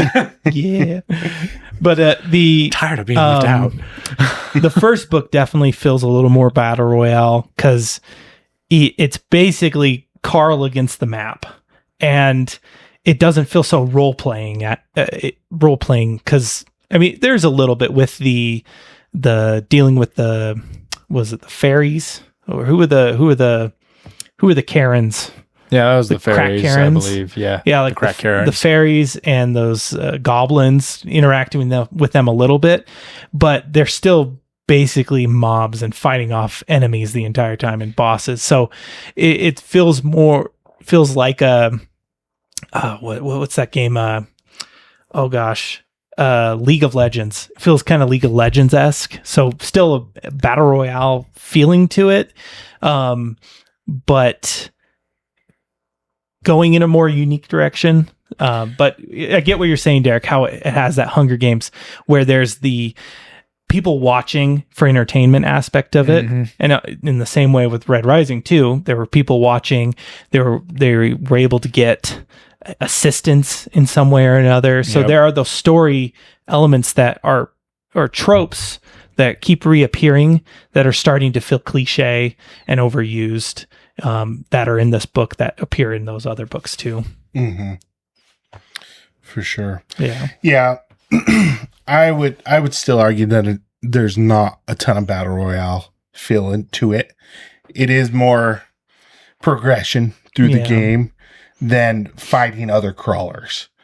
So I that's definitely part of it, but I would say it's more like Elden Ring or Dark Souls, where you can invade someone's game if you want and fight PvP, but you still have the game that you need to get through to play. So that makes sense. What'd you guys think of the items? Items, they seemed all pretty standard. Yeah. I almost think, sorry, go ahead. ahead. No, you're good. Okay, go ahead. I'll go. Yeah. It almost for me was a little too random to where, like, I'm a, what do you call it when you want to look better? You want that cool item. Yeah. You want that cool armor piece that makes your character glow. You want to start aura farming with that, what you wear. You want that drip, as the cool kids say. What? As the cool kids say, what? You want that drip, as the cool kids say. Oh. I thought you had a saying after that. But yeah, exactly. The look you gave. You were in such anticipation. I'm like, what should the cool kids say? Cool kids say. I'm just looking at you like, what do you want, idiot? Oh, my bad. But anyways, yeah, especially with Carl, Donut was a little more like, it seemed more blessed, themed related. Okay. Carl was just like random, just like a gauntlet and then knee pads and a cloak and like none of it like go together or anything. But like Hecla gets like this whole set. So I don't know. It's hard when it's just so undefined and it's just random and chaotic. You know, it can be fun for some people. For me, I struggle with that a little bit, I feel like. So, Yeah. Did you have anything to add, Geoff? Yes, I did. Okay, yeah. I was just going to move on to another point, but my go ahead. train of thought. I wanted more engaging things. I think the coolest item was the one that Carl made with the Jugaboom? The Jugaboom, yeah. I almost wanted more of that, where there was more creativity in kind of ramshackling a bunch of items together. And it did feel too much at times that the items were just to reference meta humor when like the foot fetish and getting the foot care kit and the boxers with the hearts and even all the jokes that would just come along with some of the items. It kind of get a little tiresome where it's like, I almost want something more cool, more unique, more engaging, but it was just like, oh, this is just another meta reference. Yeah. I will say it does get better through the books. So, all right. At least there's in my hope opinion. for something. Yeah. I'd say he hits his stride in book 3. Book 3 has been my favorite so far. And that's what I'm on it's now. been like the one where it's like, oh man, that is so cool. That is a pretty cool item or pretty cool thing. But as far as this book goes, I do feel like, yeah, it's a lot of these. It's a pilot episode. These pretty much. jokes just these jokes just beaten to death, just over and over and over. It's like, yeah, okay, the AI's got a foot fetish. That was funny. Now it's like, all right. Now, what did you guys It's almost like the author now has a foot fetish. Yeah, what did you guys think of as a whole of the sardonic computer program, the AI, and making all its like references and just demeaning and demoralizing things that it said? I mean, yeah, like it's funny. Like the AI was very funny and but it's to the point of they're throwing so many jokes at the wall. Sure, some will stick. Yeah, a lot of them are just like, it's okay. your rapid fire stupidity. Yep. Yeah, that's okay. That's the vibe I was getting. Although, how did you guys feel when he mentioned collecting the Magic the Gathering cards? It was all pointless and useless. Since all three of us have done that. Yeah, I mean, like we said, some of these jokes are gonna hit. Yeah, you know, and that one was funny for sure. That one was pretty good. Well, I was sitting there thinking like, I'm so glad I proxied a lot. I didn't fall into that entirely. Yeah, I'm like, I did not follow that entirely. I mean, there was a few years where I put a lot of money into Magic, and I'm not getting any of that money back. You know, pulling a card and, oh, look, this card's worth $30, and then I go and try and sell that 2 months later card, and then no longer $30. I get lowballed. Oh well, we can buy it at 60%. Yep. So I'm selling my $30 card for $20. That's till they reprint it, and then it loses all of its value. Exactly. That's true.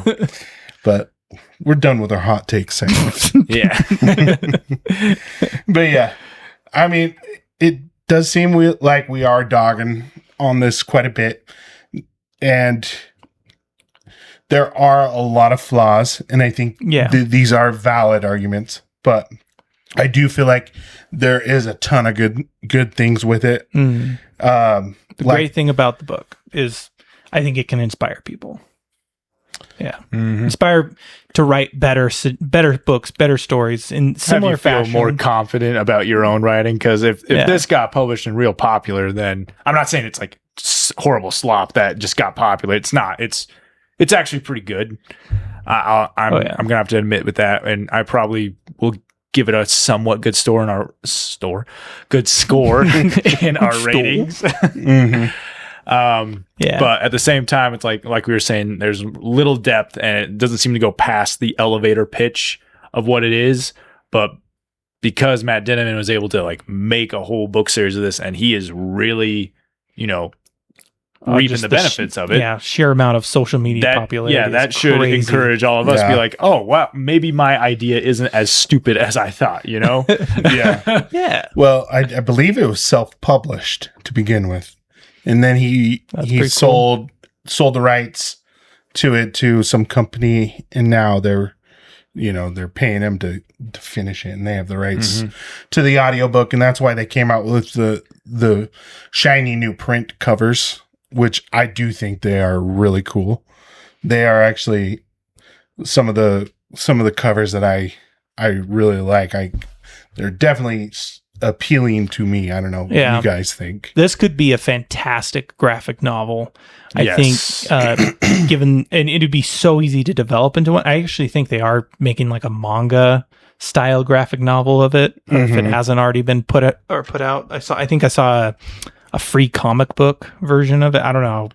I couldn't find it anywhere, but to like a version of it. But I've been seeing like makeshift covers of it. So I would probably dive into this series if it was a graphic novel. It could be fantastic because, like you said, the artwork is a lot of fun.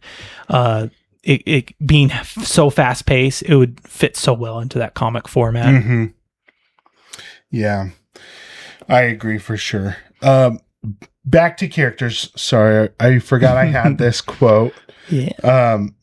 I heard Matt Dinniman say this in an interview, and I really like this, and I'm gonna start using it for my writing. He said, "This is his method about writing characters." He says if they have a name before he writes about the character, he has to figure out what they are most afraid of and what they want most in the world. So I feel like that's a good kind of like base when you're bringing or building a character to write about, figuring like what's their biggest fear and like what is their motivation. So I would I agree. just thought that was interesting. Really helps, and to have that established so you can know how your character, I guess, responds to the situations you develop. Mm-hmm. Yeah, I've heard that before too. Really good advice. Yep. Cool. Should we talk about favorite parts? I know we talked about the rage elemental a I little already bit. made my part known on my favorite part, so I don't know if you guys share the same feelings because the rage elemental was definitely my favorite part. Yeah. I would say that's probably like the only part where I was kind of just like, just dying to hear the rest of it. Every other part, I'm just like enjoying and like entertained. And I'm like, yeah, this is great. This is great pacing. It's fun, entertaining, but there's never I could set down this book and be okay. And like go back to when I want or when I can and be fine with that. The rage elemental part is really the only part where I'm like, okay, I'm going to sit and listen and finish this part. So I don't know what if you guys had the similar experience. I actually probably am a little of the opposite. I was kind of bored. Well, I wouldn't say bored. I was. I enjoyed the rage elemental part, but I feel like I knew where everything was going with it. So I could set that part down and be like, oh yeah, he's going to do this. This is going to happen. This is going to happen. Donut's going to teleport away with him. And like, I kind of just knew where everything was going.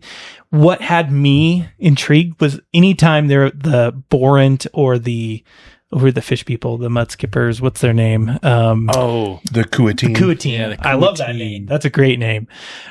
Anytime they were brought up or things around them or the politics, I was enthralled by that. I'm the kind of person in Battlefield Earth. I love the first part where they're fighting off the aliens, but then I do also love the second part of it where it's all politics with the aliens and they get into this galactic debate over Earth's position in this universe now. And that's how I felt with this same thing with there's just this galactic government, I can't remember, what do they call it? Bureaucracy, or All the bureaucracy going on, and the politics between the Borant business, and even with Zev and how she wasn't a party member. I was like sucked into this. I'm like, oh, so what does that mean? What does it mean for her to be a party member? What does it mean that Borant is going bankrupt, and how is this going to affect the dungeon? And why are the mud skippers, why are the Kuatine so intimidating to everyone? There's just these little fish people. Fascinated by that. That had me enthralled. Yeah. The Rage Elemental, cool part. I loved the part where they get Mongo. That whole setup and that boss battle was so much fun. Yeah. But again, I felt like I just knew where everything was going. For me, it just like each action sequence, I was like, oh yeah, he's going to do this. And then that's what happened, or he's going to do this. So I kind of started to expect certain things, and it just was happening. So that's, I guess, where the action was getting a little boring for me, but the politics were fascinating. Yeah. And I really am curious on like how in depth he's going to get with the politics, because even with these other books, it's just, there's little snippets. It's similar to this first book. You just kind of get just all in the background, little treats from it. It's in the background, enough to salivate you. Yeah. Little hints. So I wonder if there's going to be a switch where it becomes more of the forefront of the story. Yeah. But yeah, so far it's just the dungeon is kind of the forefront. But yeah, I do kind of agree with you, Geoff, as far as the action. It didn't seem like there was like too much at stake a lot of the time with these, like like Donut's not going to die or Carl's not going to die. And so like the stakes of these boss fights just weren't quite there for me. Yeah, like the one with the juicer, I felt like I was watching an episode of Regular Show. Yeah. Just this goofy, bro, you can't do that to me, exactly bro. Sounds like it. Yeah. Yeah. Which, I mean, we gotta praise Jeff Hayes for his voice talent, his audiobook talent. He definitely did really good. The audiobook for me. Yeah, for sure. I, for a while, thought Donut was I'm like, why didn't they credit the other voice actor for Donut and Zev? I'm like, oh, that was him. Yeah. Oh my gosh. And I'm not 100% it's been confirmed, but I'm pretty sure he's been cast to voice Donut in the TV series. Oh, there we go. I don't know if the fans would have it any other way. I don't think so either. But I wanted Jim Dale for Dobby. Dubby. He wanted him to Dobby. Nail the dub, yeah. Dobby. Dub Dobby. There you go. Dobby. You're beating me to the joke I saw. That low-hanging fruit. Oh, anyways. Dude, we are the same.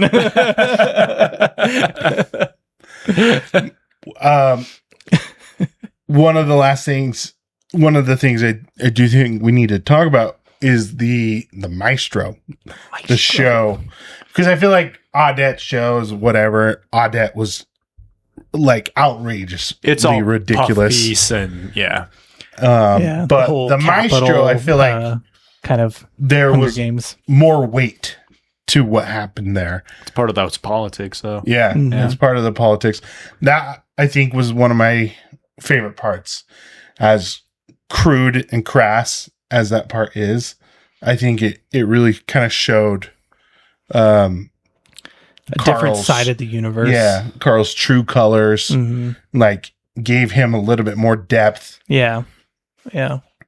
So like how he basically risked everything to help this group, and knowing, things could go completely wrong, he still, pushed the Maestro so that he would send those two back, right? And then helping them by giving them like the clues to get out of the situation. But also at the same time, he was just doing everything he could to ruin the Maestro's show. Yeah. Just aggravate him. Yeah.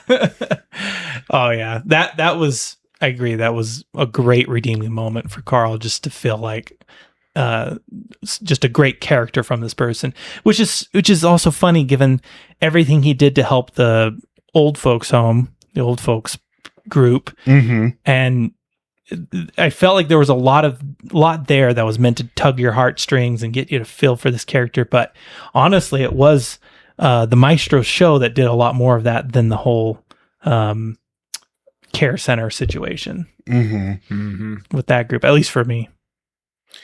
Yeah. And there's like a part where Carl even like chokes up. How he's talking to, I think, one of the nurses. Yeah. And he's like, well, humanity will still be alive as long as we look out for each other. And he like chokes up. Yeah. And then like, you don't even have a second to like enjoy it. Like the heartfelt words, because Zev comes in. He's like, that was great, Carl. Could you say it without coughing or choking up again? Yeah. He's like, yeah, that's funny. But it just goes back to like, yeah, okay, well, you're not going to get the feels from this book. Yeah. Mm-hmm. And Spot then on. that's when Spot on. the rage elemental comes. Oh, because one guy And they spend in the hallway. Yeah, a little Yeah. too much time talking about his anatomy, pee-pee. his Yeah. phallus. Yeah. Yeah. And too much time afterwards talking about it. It's like, oh, okay. Yeah. I get it. It's funny, but we can move on. Yeah. Well, any other parts you guys want to talk about or want to bring up or anything else? I'm okay. Yeah. Yeah. Like, I feel like this is a little tough one to talk about. I almost feel like we're going to be roasted for this episode because we were pretty We're a little critical of it. scathing, but believe me, we enjoyed it. I enjoyed it. You guys enjoyed it, right? Yeah. Oh, yeah. Yeah. Like, it's super entertaining and it hooked me. Should this Like be in people's top 10 book lists? Probably not. But Yeah, I wouldn't say it should. Yeah. This isn't what I fell in love reading, this kind of book. This is a good like break from like the deep books, getting something that's kind of just really shallow but fun and entertaining. it's a good casual listen. Yeah. And I will say it's hooked me though. Like, I understand why it's so popular. I'm hooked. I want to find out what happens next. But a lot of times that's what happens with like these TV shows that leave you with cliffhangers and you're just like, okay, one more episode and then I'll go to bed. That's just kind of the feel I get from this. So yeah, should we be interesting to see how he will or if he struggles to end it, because I can definitely he picture that.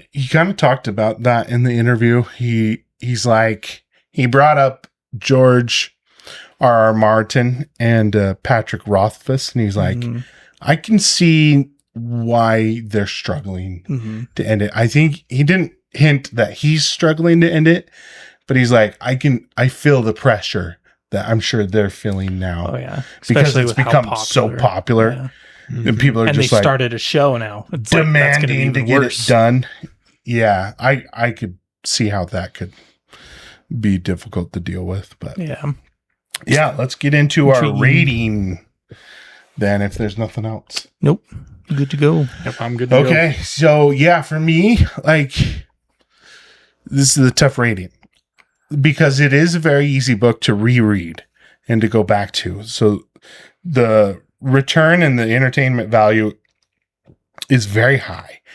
The depth level, which that is kind of what I'm looking for in a book, is not there. And that's okay. There's nothing wrong with that. It's just maybe not for me. I am probably going to go like a 6.9. Ooh, yep. Pun intended there. Cool. Goes on the humor of the book. Yeah. Goes with the book. Pun. Is it a pun or No, it's more of a innuendo. Innuendo intended. Innuendo intended. Wow, that was smoothly said. Innuendo intended. Hey, sometimes I can speak. Most of the time I can't.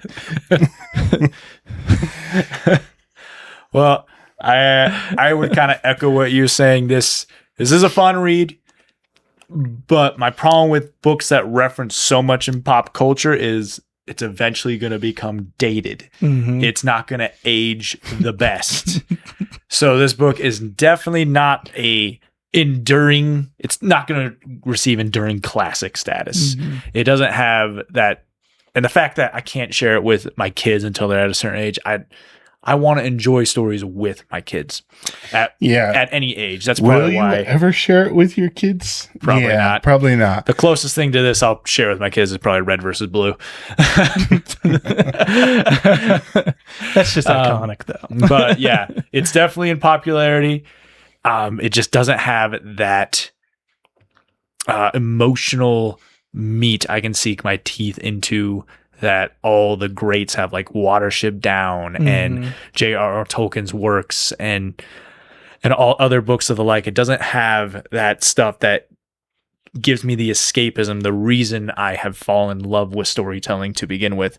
So yeah, I gave it a solid 6, which means it's not bad by any means. It's fun. It was not a waste of time. I can see why it's popular, and it's probably going to make a great TV show if they don't screw it up like they have other TV shows of other books these days. But yeah, solid 6 out of 10 for me. Nice. Did I say J.R.R. Tolkien, or did I say You said George R.R. Martin. Okay, good. Yeah, Sorry. you said the right thing. Okay. George R.R. Tolkien. J.R.R. Martin. He stole his R.R. He attributes his R.R. to J.R.R. Tolkien. Yes, he does. All right, Geoff. All right. What are you going to give it? Yeah, I agree with everything you guys are saying so far. There can be some rereadability there. I just, funny enough, I get what you're saying, Derek, about how it'll lose its ability to carry those references, because I was watching Quest for Camelot and I thought it was so funny. I love that movie. It's a great movie. But my daughter will really never understand the Elvis reference that the dragons make at the end of their Without You song. Yeah. And it's like, even me, like, I barely get that because, there's been enough Elvis, but honestly, like, my daughter will never understand that reference. And that book has that flaw to it, or this book has that flaw to it.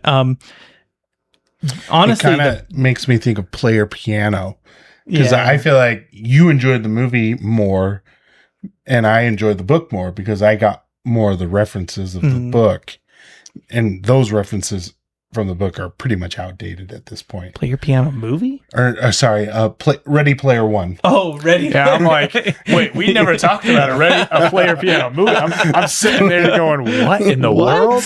Oh, Player Piano. Ready Player One? Yes. Ready Player One. Yeah, that makes sense. Redder Player One?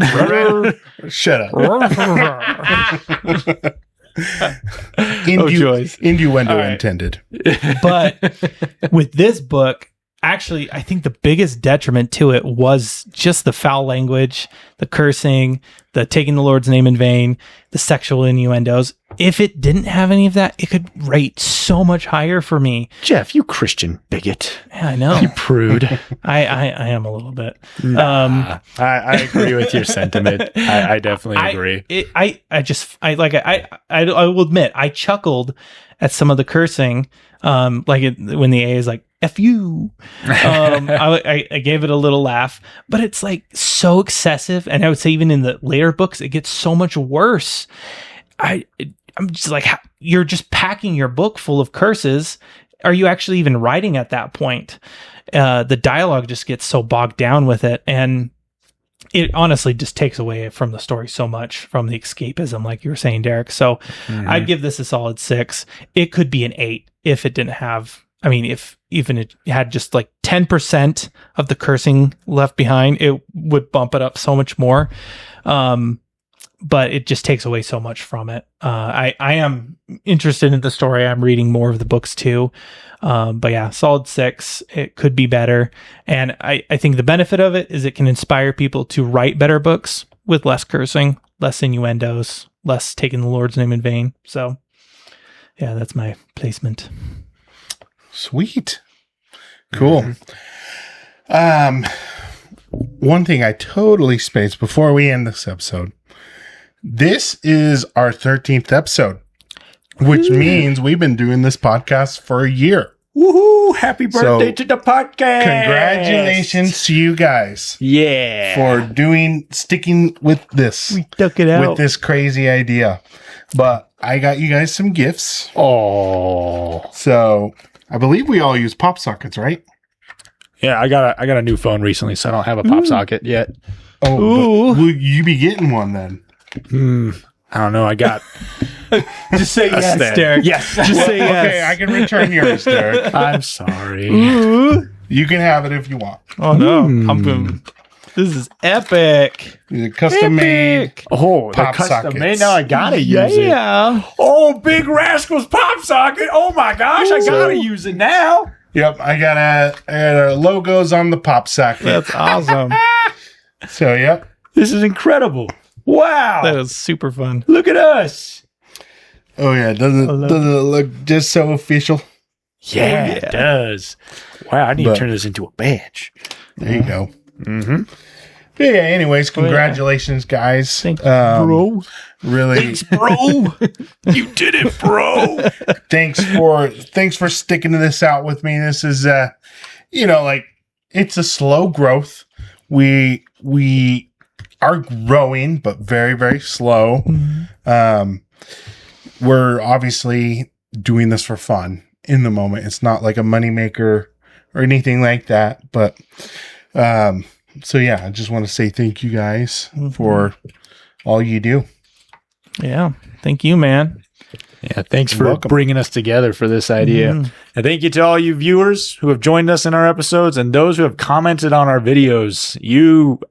I thought once we were throwing stuff out there, we would be thrown to the mobs and being just like harassed and harangued and all manner of evil things would be spoken to us. But anytime one of our videos have done well, you guys have been so positive, we have been received so well. And there's been so many comments I've just looked back on just for a nice little hint of dopamine. So thank you. Thank you so much. You have proved me wrong. I had such a nihilistic view of making content online, but the internet can be a very supportive place.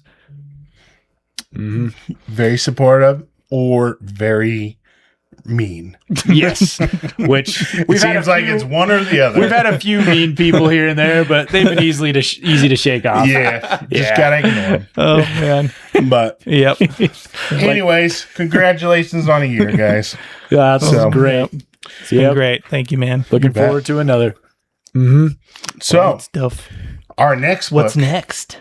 we because there's 3 of us and there's 12 months. 12 years in a month. 12 years in a month.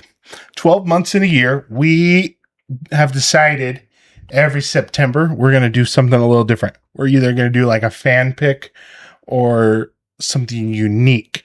And we'll use this for an example. We have a friend that is a author. He is a published author. And He actually did it. Yep, he did what we all hope He's to do. one of us that has actually done it. Mm-hmm. Yep, he's probably a lot more talented than all of us combined. And we're going to do one of his books. It's called There Will Be Thousands. And he goes by the pen name Alexander Robb. So join us along with that on reading the book. I think it's not too long of a book. So I think it'll be a great one for this month. But also with this month, we are going to skip our Big Rascals Writing Challenge, and we're going to do the bonus segment where we're going to interview Alex. So, and kind of see the ins and outs of being a self-published author. Yep. So, Maybe ask him why he made certain decisions in his book. Yep. Mhm. Yeah. Where he gets his inspiration. We'll talk about the book with him for sure. Mm-hmm. Absolutely. But I think this is going to be so fun. And this is something that I would like to do in the future. As for September, like if we can get more authors that would like us to review their book, we would be more than happy to. You can reach us at bigrascals.podcast@gmail.com. Just send us an email and let us know, and we'd be happy to look at your book and give you a review. And we would love to interview you as well. So Yep. Oh yeah. Mm-hmm. And yeah, I think that's it. Anything else? Nope. Great but fun. Yeah, it's gonna be really fun. We're it's exciting. We're kind of looking like we're more official, you know. Yeah. Having an author. Oh man, it's yeah. kind of cool. Yep. But I guess until next time. Well, hold on. Just really quick. Let's just a reminder, join us for our bonus segment, Big Rascals Writing Challenge, where we're doing our own lit RPG short story. It will include a item discovery, a level up, and a boss battle. Oh crap. And always remember, please like, comment, follow, or subscribe. We really appreciate it. So yeah, let's get into the quotes. All right. Mine would be, "You did it, bro." Mine is glarp glarp. Mine is new achievement. Yeah, that- You've killed a mob. You're a murderer. He probably had a family. Glad one of us did the new achievement, because that is a See- vocal stim. And we gotta give them credit. There are a lot of gems in there that There's will a lot make of you great chuckle. one-liners. So, yep. Yep. But until next time, keep reading Keep writing. And stay rascally. Alrighty. Oh, my butt.